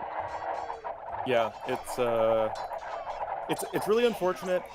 You know, they'll definitely be kicking themselves when they watch the rec for some of the decisions they made, because this was very much within their grasp, so to say. But, you know, you live and you learn, and sometimes you have to learn the hard way via a lot of arrows and javelins. Well, but man, I mean, I'm sweating literally because with the situation it was so exciting to see how they were pushing. When I was looking that they were taking that tone center, that deserved double clip on Twitch, and then they go away, and then when they take that battle with the monks, two crucial moments, Ornlu. Yeah. I mean, crucial moments. They could defeat Velez. Literally. He was on 16 pop. Yeah, man, they could defeat him. And now, the score difference is increasing more and more. Vodka, of course, without any military, because he's a slinging fool, 142 villagers. Ganji with 32 army that with the Mongols is completely useless against the Britons and Byzantines. They don't even have the +4, you know? And the +4 armor, I mean. And, well, the Eagles there, against this amount of army and cavaliers, the Eagles won't do anything at all. No, they will not. And again, I do have to get back to that Mongols pick. I have no idea what Mongols do here. Skirmishers and siege rams? Other civs can do that better, man. Well, that doesn't really matter. I mean, this is not why they are losing now. We have mentioned several times, this can happen, but it was something really, really big. Anyway, we are checking this crazy battle. It's looking a little bit more in frames like it's laggy, because in this kind of situation it seems that the performance is not the best, and they are just getting destroyed, and they will call the GG very soon because the score difference now is insane. There you go. I can't believe, Ornlu. We don't have to explain again. I can't believe what we wish to watch it. That was not a game I expected to watch today. Those are some mega fails, but also some brilliant defense from the Max, and yes, they gave Suomi the room to get back in the game, but I still think it says a lot that Suomi knew exactly what they needed to do to win. He finished Velez with 555 bellies. If we check the statistics and the timeline, look at Velez, man. Velez was like, there was nothing. I mean, Rubenstock also lost the TC, was with 0 tone centers. They just needed to push completely, because at the end, Vodka, after this time, look, all villas, no army at all. That was incredible. That was really, really, really incredible. Well, guys, anyway, this can happen. They don't see. We have to remind that they don't see what we do. But even if they don't see that tone center was Imperial, they have to kill it. That's a fact. There is no excuse for that. Yeah, that is... It's a fact, but I mean, 100 HP, I mean, with a whistle if it's needed, like, you try to kill it, you know? You just kill it, man. You just kill it. Anyway, guys, hopefully you enjoy. It's fun. That screaming, I'm sorry, guys, but this is who I am. Going for the crazy mode. I mean, what can I do? I can't react slow or soft. There, Mr. Ornlu, I mean, it was a really, really, really incredible move, and the monks, well, the monks can happen, and maybe I misclick, you know, but the other is a decision one, you know, and that cannot happen. Anyway, game 3, it's over. Now going for the game number 4. Yep, I am, And there you go, we are going for the game number 4 between Suomi and Rulers of Rome. Amigos, we are getting there, and we're going to see a fantastic map. A really, really fantastic map. 7, 8, 9, 10, let's go. And this slope is a beautiful map. A really beautiful map, not only because of the design by Crasini, the generation, also because there's a lot of possibilities in how to play, how to affront this one. But I want to see what Bulgarians is going to do here against Berbers, Velez, and the Max. It's not pocket again.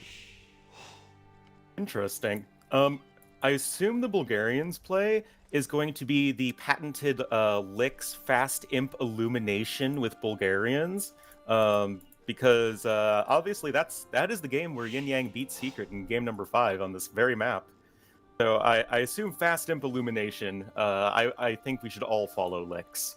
Well, I don't know. I don't know what they're going to do, Mr. Troller, but with Bulgarians as a pocket, I don't know what they are planning to do. I wouldn't be surprised with some Krepos getting some map control or some crazy aggressive strategy. Vodka with Incas as a flank is very interesting to try to go aggressive too. And then on the right side, we have Ganji as a Kels. Kels is one that we see pretty often, and the Max already taking one elephant under the TC. Yep, good stuff to see right there. Berbers very strong on this map because you have very long distances where you need to lure the elephants, so the faster moving villagers of Berbers going to be able to take elephants more comfortably from further away. Celt's going to be a very good civ here just because you can chop through the edge of the map faster, and if you chop through the edge of the map faster, it means you can go around, wall your opponents in, to the gaps in their wood lines, and just sort of dictate the entire pace of the game because you have access to all of the wood at that point.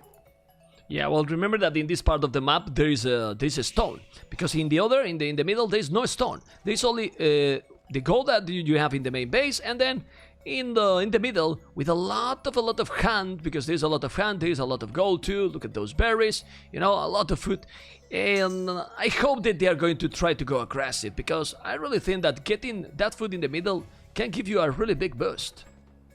Oh, certainly. You know what civ would be good for this map, ma'am? Mongols. Yeah, man. And they use, I mean, why, for example, why they don't pick Aztecs, Incas, and the Teutons in the previous map, and here the Mongols? It's incredible. Yeah. For example, eagles there, double eagles, for example, there, or whatever. I mean, yeah, man. I mean, Mongols here is fantastic. It is really fantastic.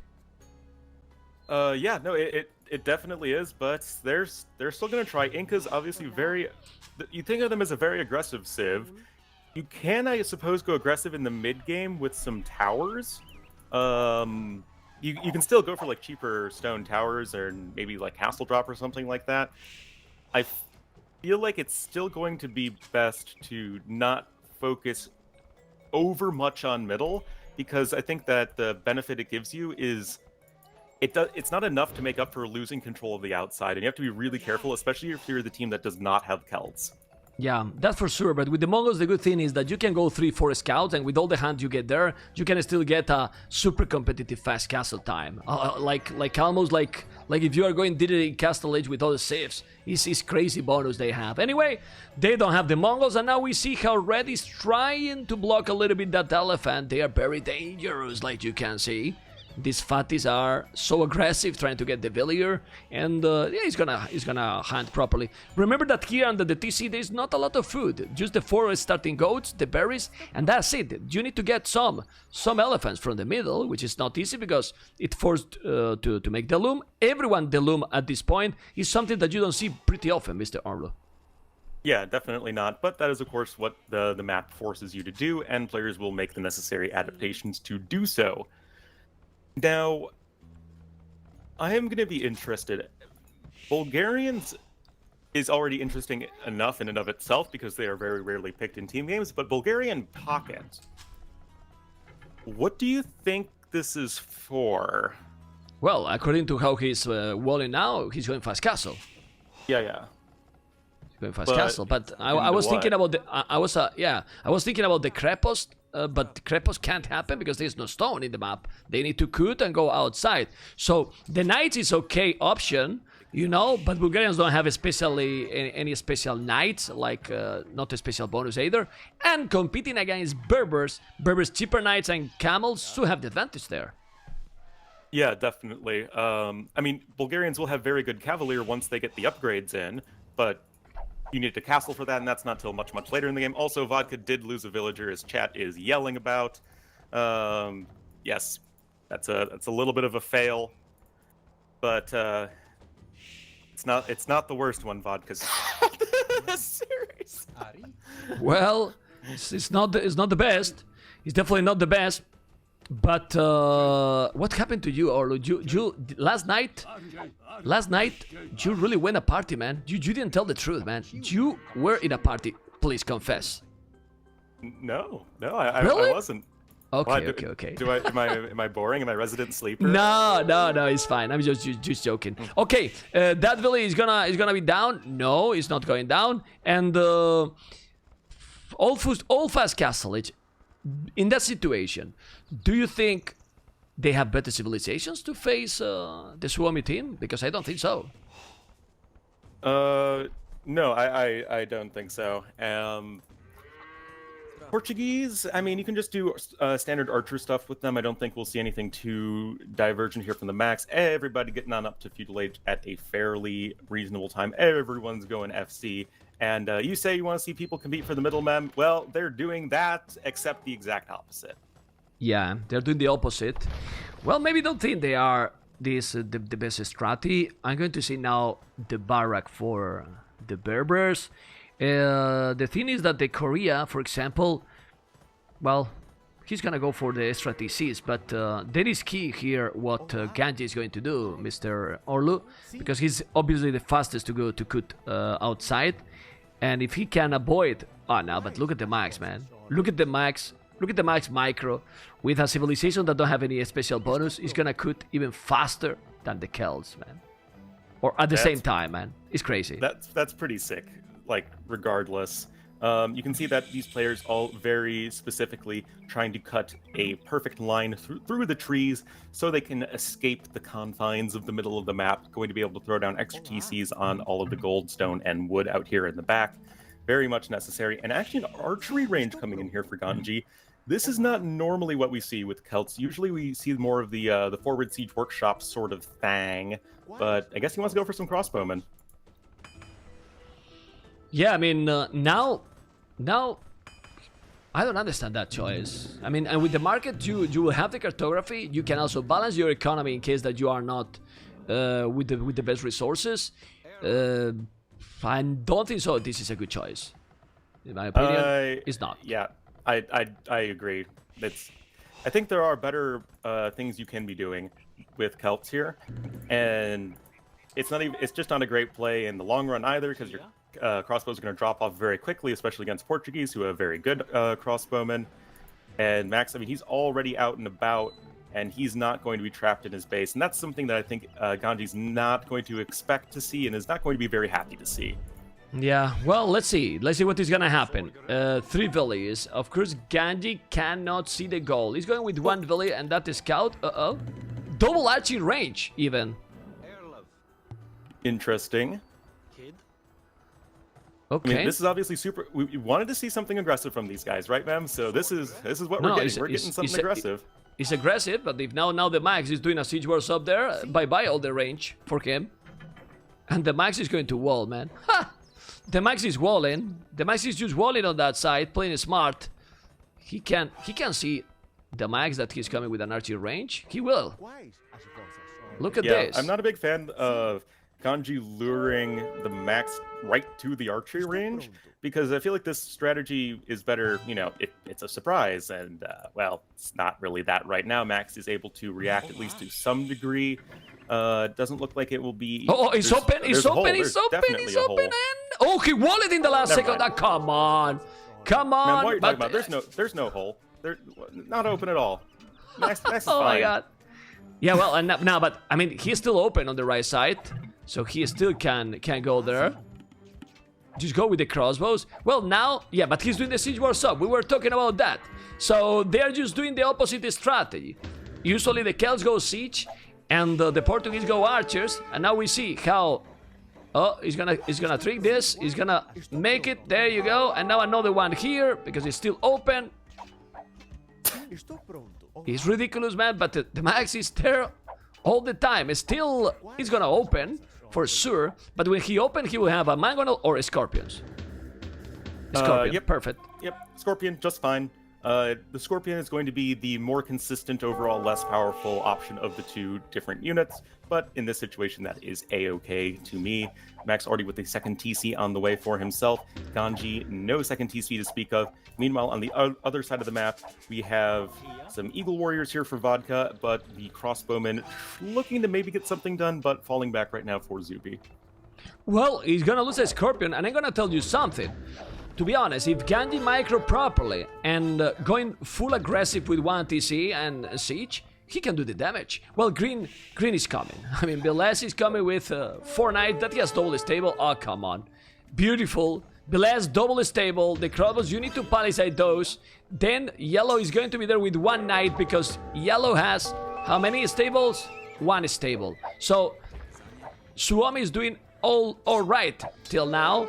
The scores say that Rulers of Rome are ahead. Let's see those crossbows. Oh, the knight will help a lot. Kill the scorpion, and we'll take the scorpion. Okay, he's doing a great job with those archers. Yeah, he is. But still, all the crossbowmen are going to fall to the Knights of Valles. And I do want to say that, in my opinion, Berbers are kind of the breakout civ of this tournament, alongside maybe Saracens. Because I feel like they've just been so powerful in almost all the games they've been in, and you can just churn out so many Knights on 2 stables while still getting your eco up and running as Berbers here. Second TC just now on the way for Valles, but he does have a really big, scary army of Knights already. But honestly, in this situation, wasn't better just siege and a monastery? In my opinion, much better, Or man. Ganji? Yeah, Or of Ganji? course. Oh, yeah. Definitely. 100%. I mean, yeah, Portuguese have better monks than do Celts, but Yeah, but the siege is strong, Ornlu. Yeah. With the siege, with the faster speed, you micro a little bit properly there, and that's it. Now blue is going to yellow probably, and yellow got 0 protection in that forward goal. It's true that he has another goal at the back of the TC, so he should be okay, but he can have a problem there. Now, the siege workshop is there from Ganji, but he has no resources to make a mangonel. So I don't know what he's gonna do there, but blue is coming, and where is purple? Purple is trying to put the pressure, but against Korea, this cannot rush. Korea, tower, mangonel, and he's safe. Oh yeah, just chilling, running into the stone walls of Zupi right there. Koreans, along with side Byzantines, obviously some of the better defending civs in the game, and yeah, free guard tower with the extra range. You're not getting in right there if you are vodka. Yeah, I was just checking because some people were telling that Velez got 3 stables. No, Velez got 3 town centers and 2 stables. What he has is 3 TCs, but 2 stables. 3 TCs, while Kamigawa 3 TCs as well. The boom looks strong, but Supi is inside. I mean, why you are not well defended? That's something that I don't understand. You don't have anything at home, and now blue, it's just raiding you, man. Doing a Lambrican in a position that, oh my goodness. Yeah, no, yellow, Kamigawa, 1 village down, 2 down, 3 down, and 4 down. Ay. On the right side, well, let's keep going, Mr. Ornlu. Yeah, for a second I thought, okay, maybe he's trying to get like the wall, like trapping in the crossbowmen, but that was just a rally point where the villagers just were going to gather, have a nice little picnic by the mill. Unfortunately, they all got shot in the face and died. Now we have redemption in here for Ganji, going to be converting some of these siege workshops. Oh boy, this is a big yikes moment here for ROR. Yeah, now he's looking bad there. But Supi is still with only 45 villages. It's true that Ganji has 50, Dam has 58. Vodka in this situation, with the boom that he's getting, don't forget about that. Meso Eagle Civilization, he can really do something if he play properly. Because he should have a faster Imperial Age, and then the Eagles are cheap. And if you are gonna be able to be the faster Imperial in this map with Incas, good possibility to do the damage, in my opinion. Oh yeah, certainly. And you know, just the eco for vodka really solid. And if you can get Imperial Age, you can get in on your opponent. Koreans are going to be going for the range units for the most part, so they're not really going to be well defended against Eagle Warriors. Knights are going to be a little bit of a problem, and maybe whatever whatever the Max decides to do with Portuguese. I don't know. I can still see some Eagle Warriors wrecking face. Honestly, if Vodka play properly in this one, he has an important advantage. But the Mangonel is going down. Oh, come on. More Mangonels, man, there. Now he's losing the goal. He's on the way to Imp. But, man, it's Incas. How cheap is to make a tower there? You have a tower there and you are safe. It's small mistakes that is costing a lot. I mean, a lot of the advantage that they could get. It's like some small mistakes that now look at those Eagles. He's up to Imp. He's getting raided. And you don't want to be losing Eagles right now. Exactly. Like, you need to conserve your eagle numbers as best you can. You don't have the best production of them right now. Castle's in the north to help defend against from Zupi, but Zupi's not really attacking from that angle, and he is just going to be doing so much damage to these villagers. Oh man, beautiful raid right there. Imagine Mr. Ornlu, well, Velez is now coming with the knights, that he did the castle exactly where the knights from Velez are now. Castle there, protect both gold that are exposed, you protect your base. That castle is absolutely useless in the north. I mean, yeah, it's protecting the other TC and the gold, but now you're getting raided. And the knights are killing all your economy. You don't have yet the army. And where is Yellow? Well, Yellow got 6 army, 6 military Yellow. It's true that he got a beautiful boom. But man, they're going without army now, and playing without army is risky, really risky. Anyway, Supi got, well, that, perfect. Supi got a really bad economy, like 50 villagers here for Supi. 50 villagers, but 20 to 3 KD. I mean, he's doing all right for himself. He has his 4th TC on the way right now. Or, no, that's actually just his 3rd TC. Yeah, he actually went 1 TC for a very long time just to play really safe and slow with Koreans, which, to be fair, it's what the Civ does best.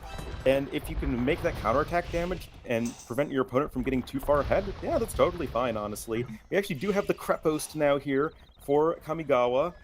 4 TCs for him, but he's still kind of just booming right now, and his teammates are kind of dead as Velez is killing everybody. Yeah, because Velez, like you said, with the crazy Berbers, and probably now with more than 2 stables, right? 3 stables finally, and raiding absolutely everything. They don't have army there, and going with the towers, they got a perfect combination. Knights, monks, siege, doing absolutely everything, and now in the middle of the map with the knights and the crossbows. He's in Imperial now, but oh, he was coming with a, yeah, look at Supi, castle forward, but that castle forward is, in my opinion, too much. Yeah, I mean, you know your opponent's an Imperial Age. Okay, just sure, why not? I mean, it's not like your opponent has access to trebuchets or anything. To be fair, the trebuchet is in completely the wrong spot, but I'd still that's a little over-ambitious, I would say. Yeah, but now Vodka got a 2nd castle. That's great. They still, being said all this, they still with a good economy going. In theory, you check the numbers in village and they are ahead. Rules of Rome, but they are going that situation without army. They really need to be there with military, and this is exactly what they don't have right now. No army at all. And where's the military from Vodka? 12 army. He's in Imperial conscription. Is he gonna break through? Not really, but he could do it, man. He could really raid now with the Eagles. That he has elite Eagles. Elite Eagles +2, yeah. All right. I can see it. And look at this, the full meme play going for Konix. Just why not? 2 Kreposts already pumping those guys out, and 2 stables as well.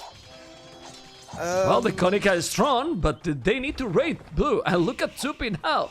Supi is doing, well, beautiful walls. Defend, man, at home. With the Eagles, kill those archers. The castle, they are 2 versus 1. The Konica are coming. The trebuchet is there, but put Villis on the TC. He's gonna raid. Now the TC is gonna take a lot of those archers. And if you go with the Eagles, you're gonna clean everything. At least the crossbows. Don't let him make another tower. He has another trebuchet. Go. And red? Go indeed.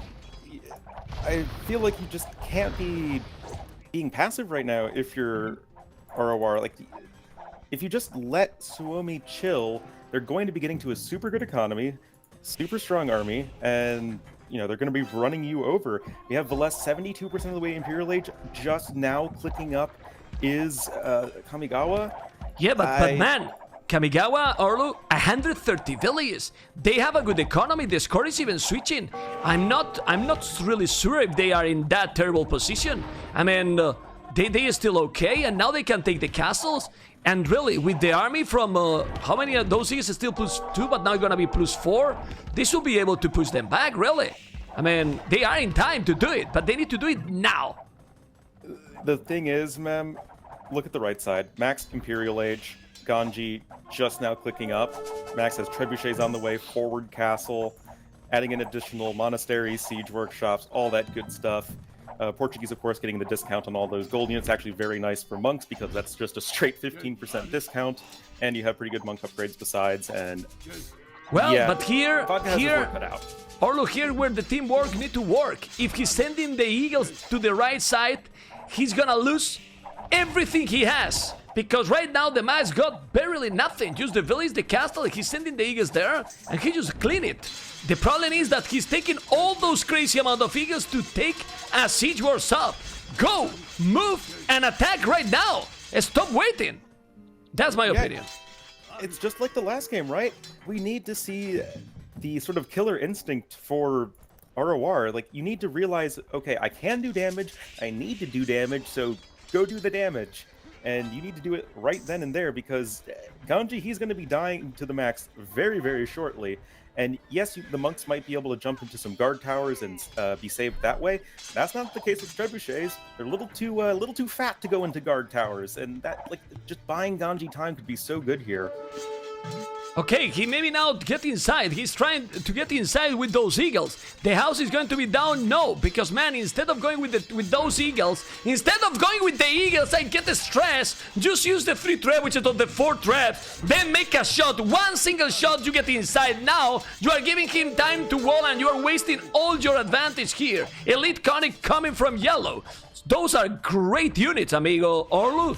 But man, they are just taking wrong decisions because they could really do the damage, in my opinion, right now. They could. I mean, Conics are really strong, especially against melee units, like the Cavalier. But I also don't like the one person you're attacking is like the dude who has fortified walls and isn't even the scariest player. Like, you need to be raiding, like, say, the Max, who has very little at home. You know the Max has a very immobile army. Go for it! Raid Valessa, who's been untouched this entire game. They didn't watch Soupy walling his skills in the ECL in that Oasis game. They didn't see that, Mr. Ornlu. I mean, Soupy is good with the walls, and now he waited all the time, and all the eagles against those Cavaliers are going to go to the damn hell, probably, even with the Arbalest being support. Go back a little bit, and now they are not getting the teamwork. But talking about walls, Ganji, solid. Yes. You know? Those are quite literally solid walls. Lots and lots of fortified walls right there. I mean, he's trying to buy what time he can. I think they're kind of relying on Kamigawa's Conics to absolutely wreck everything. And maybe, but remember that Conics, they only have 2 Pierce Armor, 140 HP. They don't do that well versus Arbalest, kind of relying on the Eagle Warriors to kill the Arbalest, but, I mean, if you take the engagements properly, it's not going to be that easy. Yeah, but he's fighting against 2. He got Eagles plus... Oh, well, this can be a good battle. Come on, the Conic need to come. I think now they're gonna kill everything. They're going to kill everything with that army. Mr. Ornlu with those Conic and Eagle combined, they are taking finally a brutal battle here and killing absolutely everything. There you go. Good job there. Zupi's army.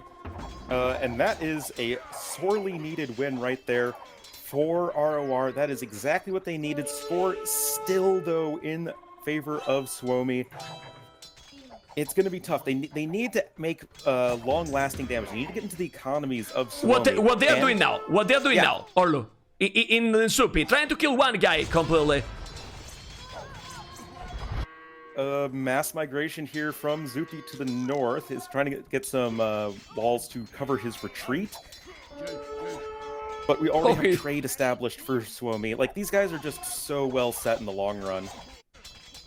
Oh my goodness. Oh my god. I mean, I was a fanboy from the Max, but it's starting to hate him a little because the Max I just checked, he got already 23 trade cards.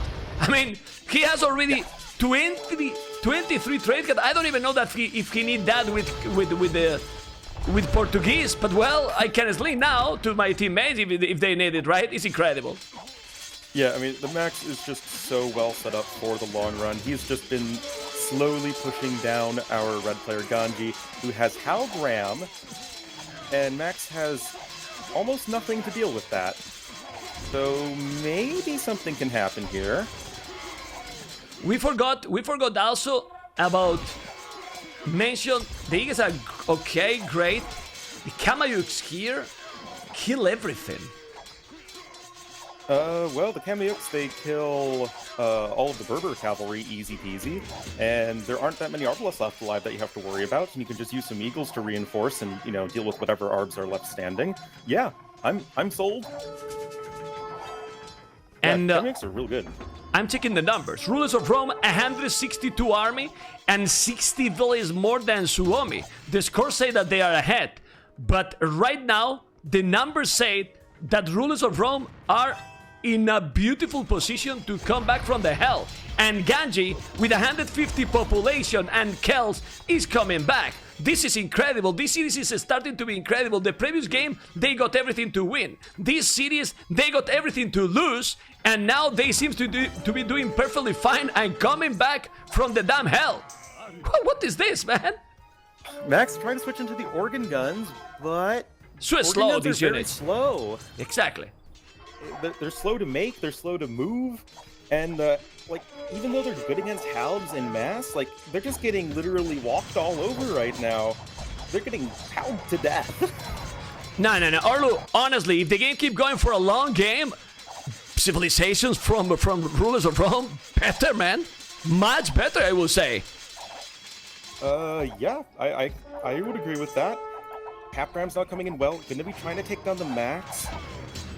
There still isn't any trade, which is something I find a little concerning for ROR. I feel like you really, really need to get that up and running right now, but...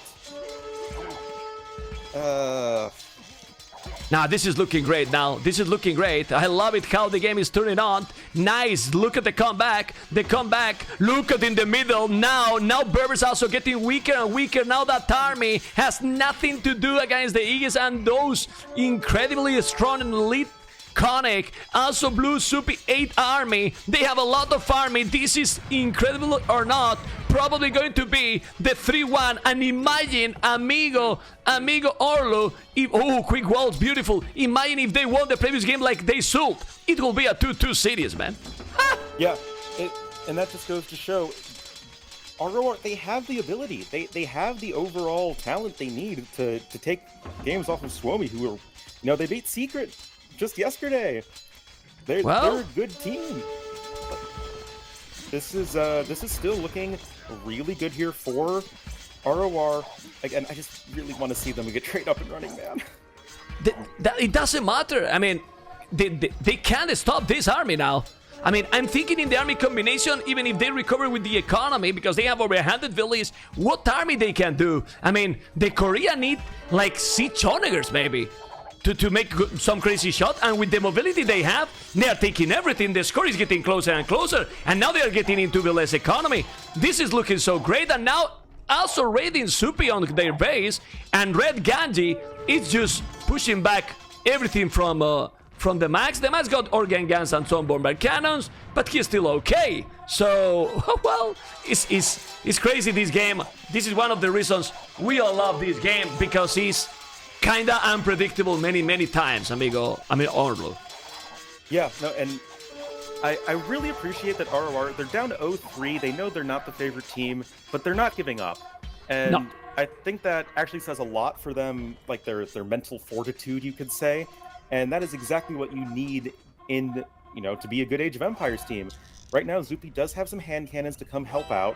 I would love to see him switch into war wagons eventually, because I feel like that would probably be really strong. But it's expensive. Yeah. Right? War wagons are very expensive. They're going to be slow to switch into. The hand cannons are going to be good for the time being. Also, Max is actually getting to a lot of organ guns, ma'am.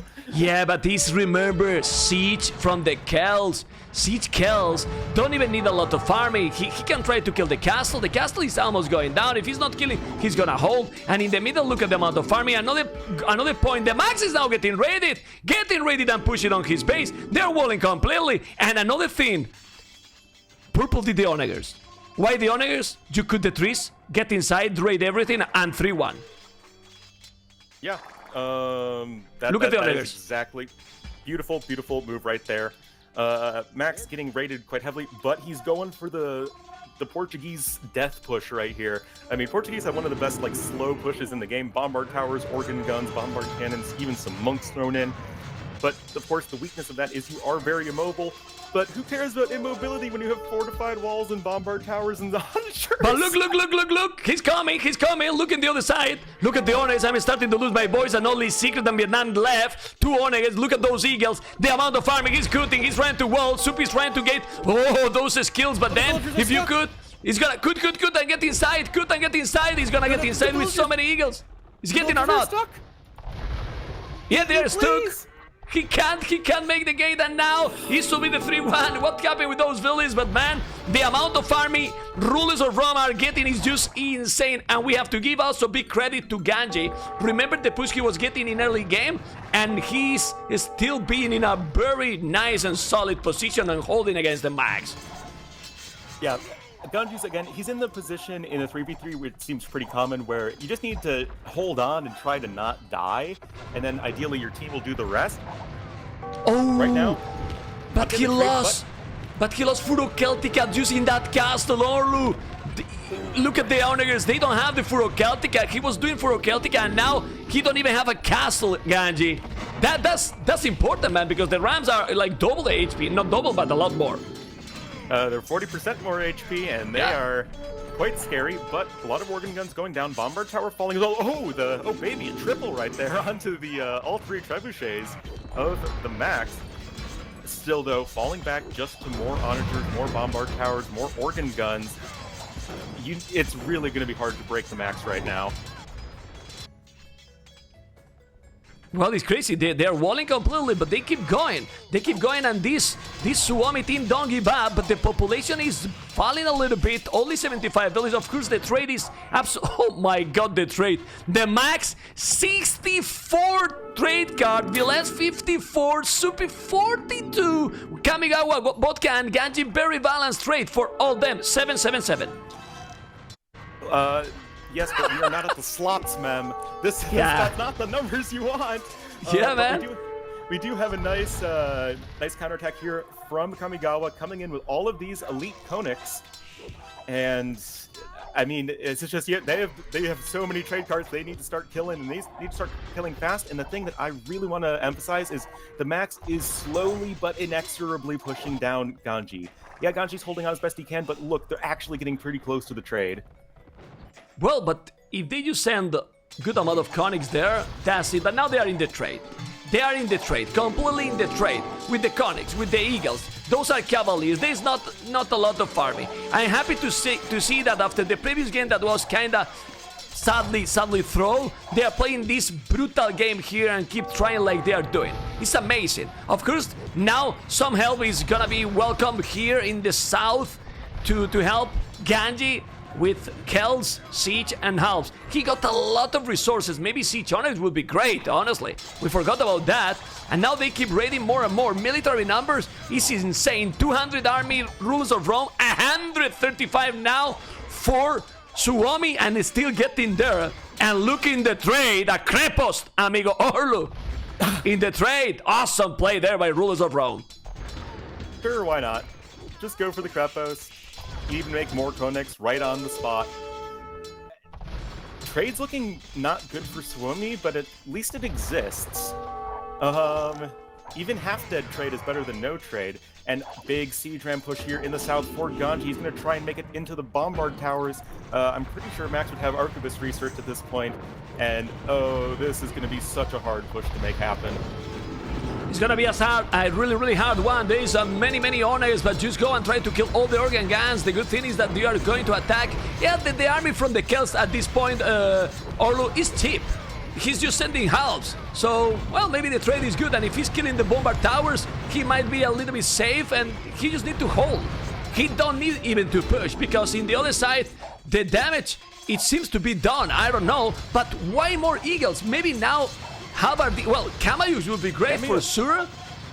Would be amazing, the Kamayuks here. Yeah, Kamayuks would be super strong. I mean, yeah, there are hand cannons out, but, I mean... The Eagles as, like, a... You don't need, like, a meat shield unit. You don't even really need a super raiding unit so much. The Conics kind of do all of that already. You could just want something that really efficiently deals with the Cavalier. Or maybe something like, I don't know, Onagers or something, but yeah, I don't know. I like Kamayuks a lot. Let's see if they do the Furo Celtica. I think they still don't have Furo Celtica, man. With Furo Celtica, probably one of those big pushes Ganji was doing, it was a success. It's really important. Now they are still trying to kill the Krepos. I can't believe if they win this game, Suomi still, man. I really can't. Look at the trade. Look at the top left corner. A lot of our idle even. The Max is not even sending anything yet. The Max 0 gold right now. So if this push is working and killing those organ guns, the Max is out of gold. 145 population. Look at the population difference. Rulers of Rome is 200 pop. Come on, man. Those Conic are going to dominate. They should really dominate. Even Slingers here would be great against those. But man, the amount of farming for Kamigawa, 72 Conics and Vodka 75. I'm happy to see how they perform in this game, Mr. Ornlu, man. They are looking quite strong. Even a few Hussars thrown in, they are benefiting from stirrups, so they do have the extra fire rate. Less losing some really critical trebuchets right there, trying to back up into these keeps. But they didn't take the fight initially under the keeps, and that's kind of a big problem. But still, hand cannons bunching up into a really strong position. They have, of course, a very massive base attack.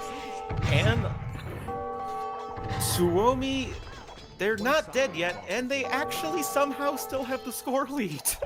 Nah, not anymore, not anymore. Now Kamigawa, Vodka, and Gandhi are just taking the lead, and the population for Velez is 40 villages, man. 40 villages, 20 army. They're gonna keep trying, but this is going to be the 3-1 and siege on Agrabre from Rulers of Rome. Ganji, who is doing, in my opinion, I am still telling you, an excellent game. He's facing the Max basically alone during all the game, Mr. Ornlu, and he's doing an amazing job holding there. So, man, I insist.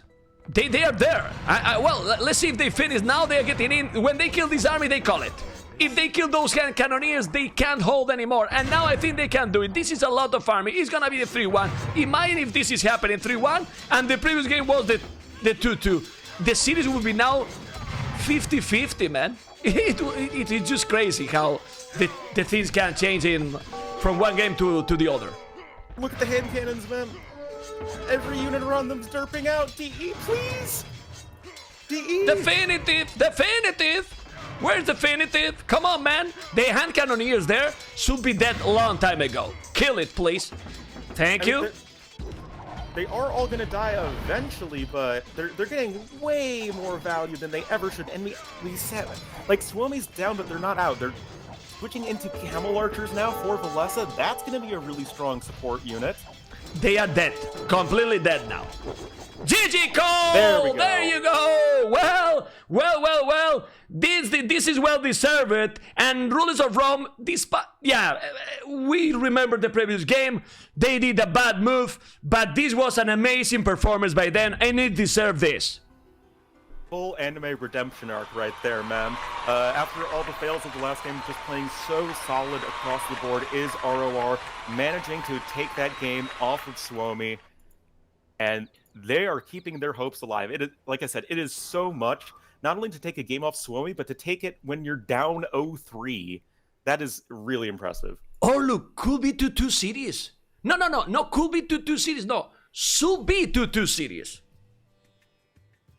Because the previous game, this should be a 2-2, man. Really. And imagine now with a 2-2 series. I mean, I'm motivated because I love this game. You all know, everyone know. And with this great comeback, because this was a comeback. Don't forget about that. Ganji was in a disaster position. He did amazing there. And then Vodka and Kamigawa, let's give him the credit. We were thinking what he will do with Bulgaria as a pocket. And man, it's probably the first time in a big competitive game that we see Bulgarians shining like this, Mr. Ornlu. Yeah, Bulgarians, I mean, the Conic itself is a really sick unit. And yeah, it's you know, if you can get to that point, he did the 4 TC boom as Bulgarians. Look at that food income from Kamigawa. That is a lot of food. Whoa! And he was slinging also resources to Ganji. I mean, he did an amazing game. The match got 13,000 trade, and that was absolutely fantastic. Well, 3-1, guys. Don't be sad. People say we lost 2,000 viewers in the last game. Not truth. Remember that if I'm not wrong, we were in the main page. The main page gives you a boost. A lot of people kind of watching there, but usually when the main page is not there, it drops because it is like this. Who is watching from the start is still here, and this is what matters. Stay tuned. Game number 5 incoming, Suomi versus Rulers of Rome, is going to be beautiful, man. It's going to be beautiful, and we are starting right now. Thank you guys for following. Thank you for being here with me, Mr. Ornlu. And now we are starting, yes, with 6, 7, 8, 9, 10. Let's go. Canyon Lake. I love this map. I don't know what you think, but a lot of possibilities here. And Mr. Ornlu, we don't see here in Lithuanians. We do, man. Lithuanians for the win, man. Oh, yeah. Well, this series suddenly got interesting. I mean, it's been a slow turn over the past couple games, but now it's, you know, insert so you're saying there's a chance meme. I mean, ROR, this is a map where a lot of interesting things can happen. It's one where we see a lot of similar like overtones in terms of strategy from the teams, a lot of Lithuanian pockets, Malian pocket, Persians, Khmer if they're not banned, that sort of thing. But it seems like nobody agrees on the correct amount one should invest into water on this map, and I love it just because it, you know, it's a lot of experimentation. Yeah, the versatility, man, and the possibilities, and Doc already there. But now, no more experiments. The max pocket again. Ha!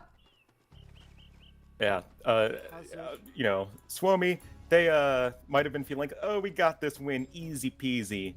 Oh, okay, maybe not. Maybe need to be a little bit more conservative here. But the max Malian pocket going to be very strong on this map in general. You have the wood discount, so you can go for the dock very early on. Lithuanians, you can actually dock even faster. In case you guys don't really know, Lithuanians, despite starting with the extra food, you think, oh, that's a food bonus. Well, it means that you have enough breathing room in terms of not having a food income that you can just gather wood right away and therefore afford the dock and the extra fishing ships super early, giving Kamigawa effectively a one villager lead from Dark Age. Yeah, absolutely. I would love to see the gameplay with going a lot of farming, because if they get the I'm talking about Rulers of Rome, instead of going for the booming here, why? Because in the other side we have two flank civilizations that should be faster in terms of economy. The Vikings on the right side with Velez, and Italians on the left from Supi. Italians because it's cheaper to go up in every age, right? And then if you check Tatars, it's made in my opinion to go aggressive, even with those hills in this map and those advantage. And then on the right side we have Japanese, good civilization too with the economy, but honestly, with the civilization they have, I will go extremely aggressive in Castle Age. What do you think, Mr. Ornlu? I agree.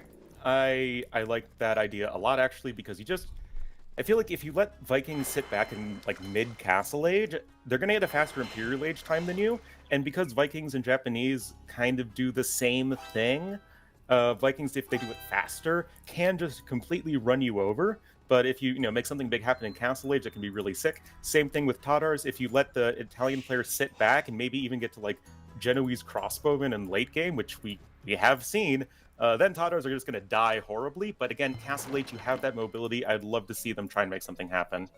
Okay, let's see if it's gonna happen. If I was Rulers of Rome, since green and blue are already on water, I will just go a scout with Lithuanians and try to go, like we said, aggressive on land. I mean, even if you are giving up maybe the water, because if you're gonna fight now and I don't see red or purple going to water, he's not gonna win the middle. So instead of invest there, maybe the best choice would be, let's just go aggro on land.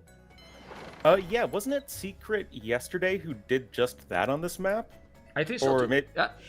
Yeah. No, it was or AM with Nikov, I think. Yes, you're. They didn't play on water basically, and I remember Nikov, you were with me, I think, and he went full knights and destroyed back the Persians. That's with this civilization with Lithuanians, I think. Yeah. No. Now I remember. All the games kind of blur together when you're doing as much casting as we've been doing recently. But it can do a lot. Yeah, that was the sick Nikov boom with like +4 knights in Castle Age. If we see something similar here from Kamigawa, I think that it could work out really, really well. Exactly. I mean, and if you get Lithuanians, go for it.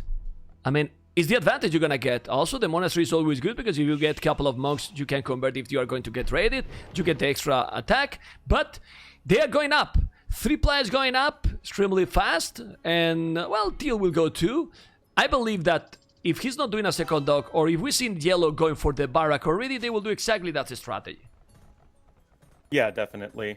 Two players docking here for Suomi means that they will almost certainly win water.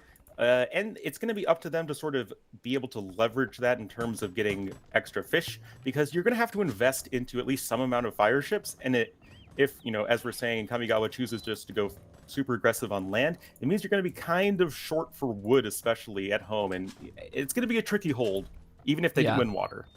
Yeah, but I think he's not going for the barrack. I mean, Kamigawa did the mining camp. He's going a lot of on goal, like 4 or 5 villages, and he's doing the second dock. Well, if he's able to put a good battle there, it can be worth it, because he's 1 player against 2, and then purple can have a good time attacking blue, because blue is not going to go on land.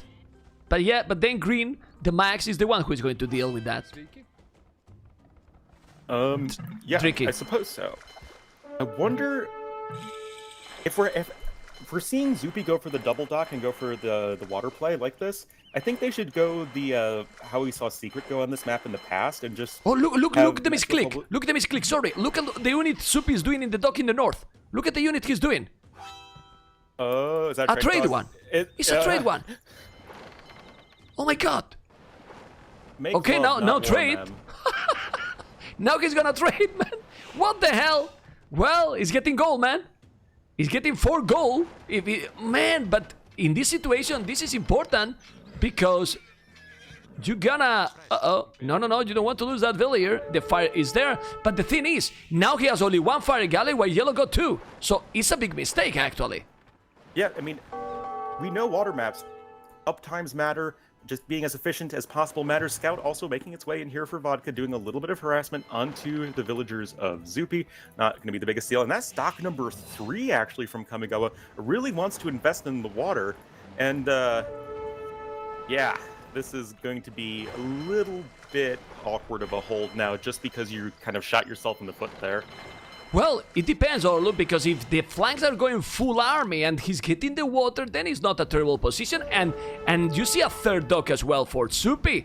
With Italians, he want to really get that army going, and now don't kill the fish, just kill the fire galleys. They got a lot more, he got more galleys than him because of that mistake he did in the start.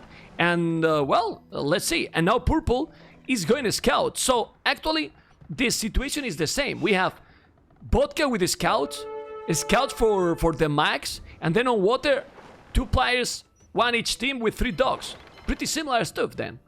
Different positions. Scouts jumping in here for Vodka L, already picking off a villager of Zupi. That's going to be pretty nice, because if you can gimp Zupi on land, that's just going to allow Kamigawa to take water that much more consistently. But Demo coming in here into God. He hit all them. He didn't kill it, but he hit all them. Look at the HP from all those. What the hell? Now he need to repair. You need more villages to repair that. You need more villages, man, to repair that. Disaster. Oh, a demo coming too. Nice. No, but it's still okay. From Zupi. Yeah, he's still okay, right, Ornlu? Yeah, he's still I good. have something really important I need to point out, Mem. Zupi reoriented his trade cart, or his trade cog rather, so that it goes to the further dock. So he's generating 5 gold per trip instead of 4. Look something. I was checking this, but look at the scout. Look at the scout from purple. From purple on the mass, taking 1 village, gonna take a 2nd village, gonna take 3 villages. This is really good. This is really good for Vodka. Taking 3 villages for the mass. Kill that one. Got it. He's taking 3 villages to the pocket. This is what you want to see when the other pocket is going full on water, and that it's just amazing now for Rulers of Rome. The score is still very close, but I really feel that they are ahead. Oh my god, Rulers of Rome going extremely aggressive. Look at the tower he's doing on Zupi Wood. If Zupi didn't notice, man. Does he notice? No, he didn't. It's amazing tower. Whoa. And did Vodka see the outpost? Yes, he did. Oh, that's beautiful. Yeah. Knew the outpost was there, so he perfectly put the tower out of line of sight of the outpost. Even though, like, logically, you might put the tower a little bit further forward just to maximize its, area it covers, but putting it out of range of the outpost, so good right there. Now, Rulers of Rome is now playing much better. You can see how Red even sent one spear to Yellow's base just to defend. Yeah, he's doing the Bloodlines now, the max. Double big dags now, a little bit sloppy. This is not what you want. But now he's trying to kill with those galleys. At the end, Kamigawa invests a lot on water, but 3 dogs now for nothing. So it's time to stop and try to make economy and go up. Something weird happened with Kamigawa. He lost the Lumberjacks. 28 villagers. He lost the Lumberjacks. Look at the Lumberjack there. He was trying to wall. He didn't. We missed that one. And he lost some villages. Well, but remember that he is... okay. Didn't take the fight. He's gonna lose now the fish. And Kamigawa lost also a lot. Now he relocate the wood blue. But Kamigawa seems to lose here lot of... Well, I don't see the dead bodies. But the ratio kill that is 7 kills, 20 losses for Kamigawa. Ouch. Yeah, that is incredibly painful, honestly. If your pocket's dead, we've seen how bad that is on this map. And if we let the max just sort of explode economically in mid-game, it could be a disaster. But guess who's up to Castle Age first? It's actually Vodka L. And that's really good, man. I mean, being that fast to Castle Age, the others are not going up. He's up to Castle Age. He need to be careful. Probably he's faster, but now Purple is in troubles because the max is taking a couple of villages. It's difficult to defend that area. The wood is perfectly well defended. But now let's see.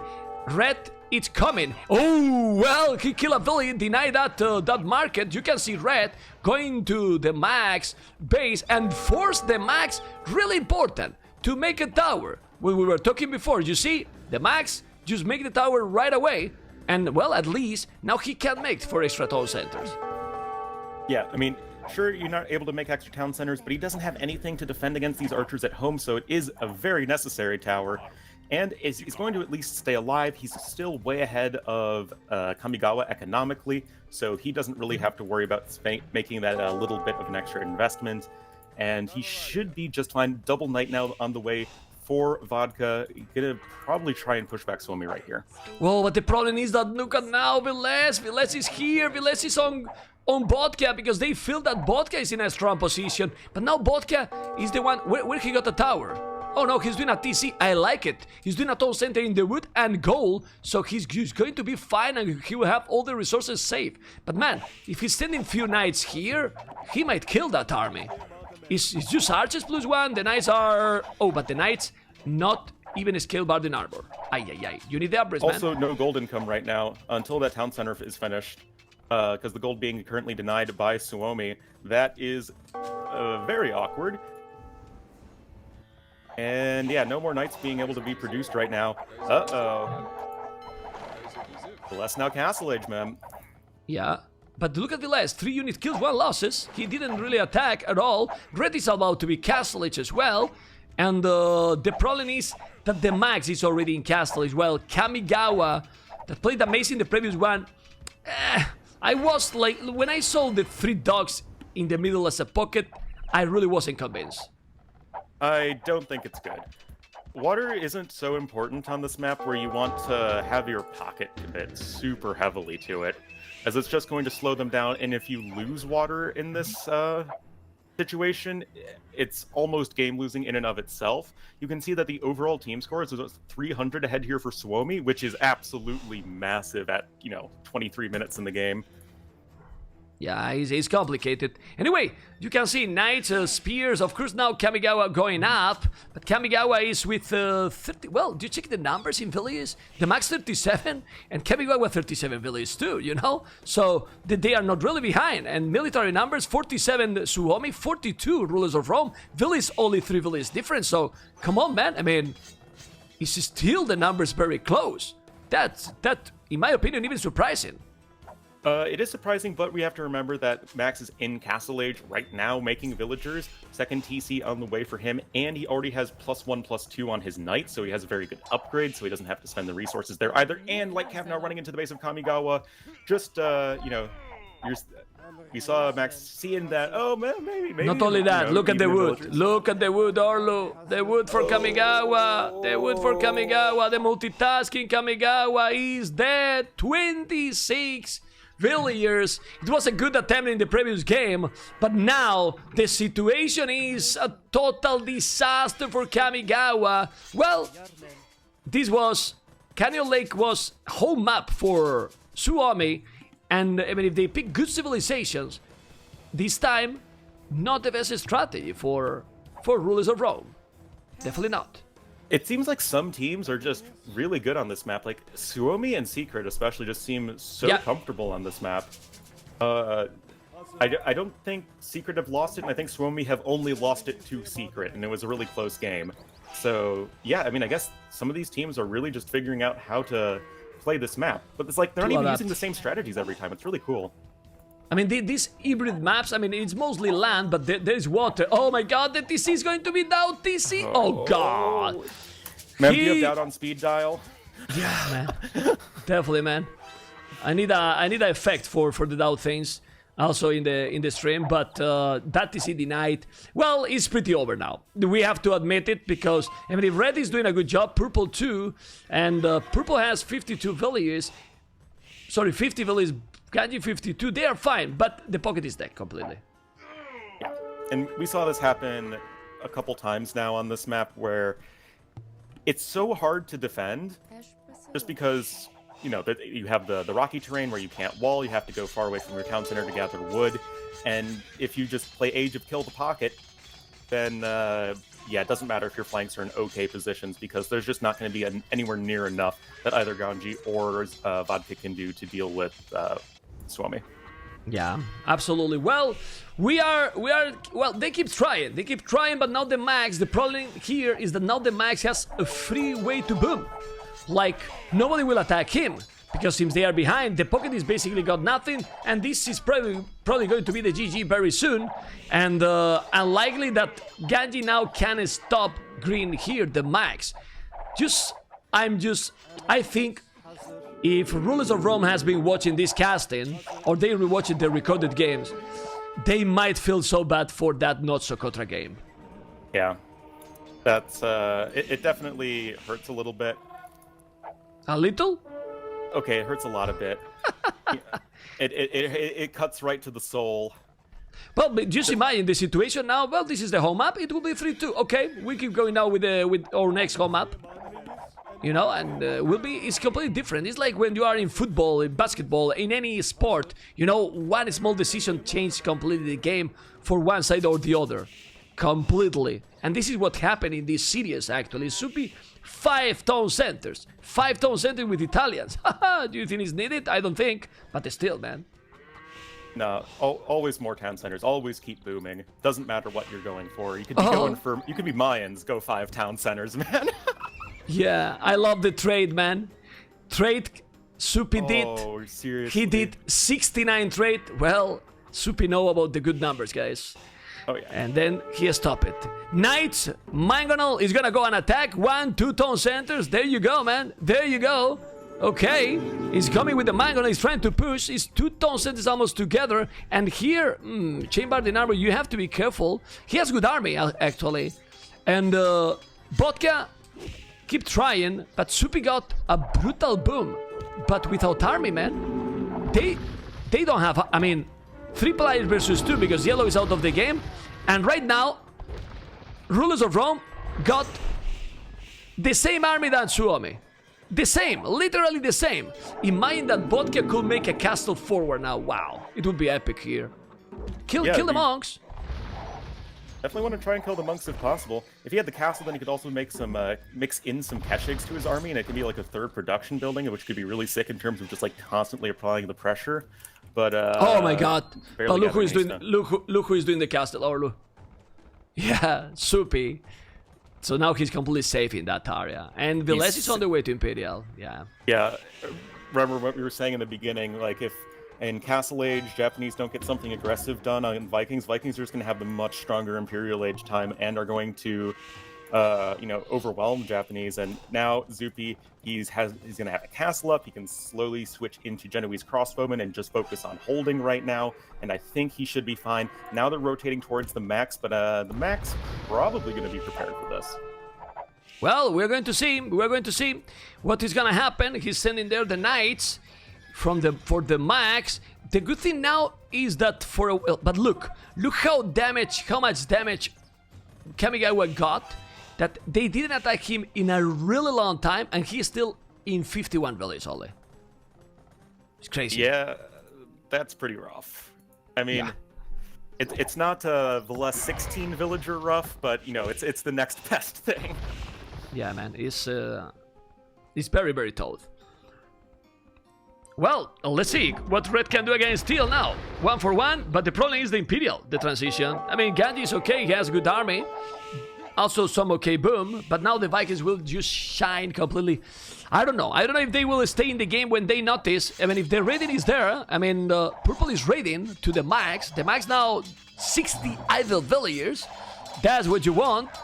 To make a big rating like Nikov yesterday.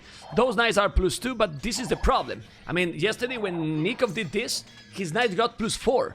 The knights for Vodka don't even have the forging.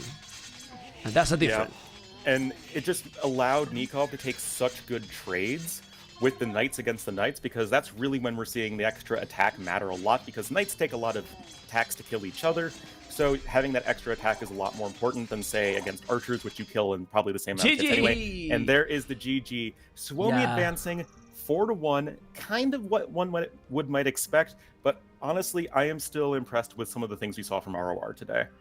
Absolutely, absolutely. There was some fail in that famous, because he's gonna be famous. Remember, Ornlu, he's gonna be famous. That game is definitely never forget. Yeah, that gonna be a famous game for sure. That could be the 2-1. But we have Suomi. Congratulations in this semifinal. I'm gonna show you the brackets very soon. I'm gonna see the achievements here, and the achievements done are going to be the less 42 largest army. I want to say still congratulations to Rulers of Rome, because they have done, in my opinion, a very nice tournament. They did into the top 8 in the world, and quarterfinals, they put a really nice fight, mostly in 2 games. Well, the Arabia was also a good game, but just the other played better. They only had the problems in the mistakes in that game. Maybe in that last game now, Kamigawa with going 3 on water was something to maybe not the best decision.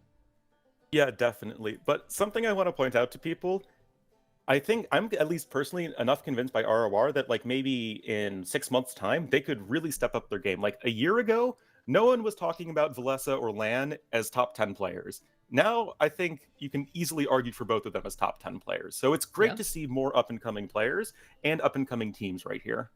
And another good thing that is good for them, for the players, and for the community, a lot of people now know these players. Yes. And that's good, man. That's really good. Well, hopefully you guys have enjoyed. This is the 4-1 for Suomi. Very solid, like always. Rulers of Rome, thank you for participating in the tournament. They finished here, and now we are going to see the next one, amigos.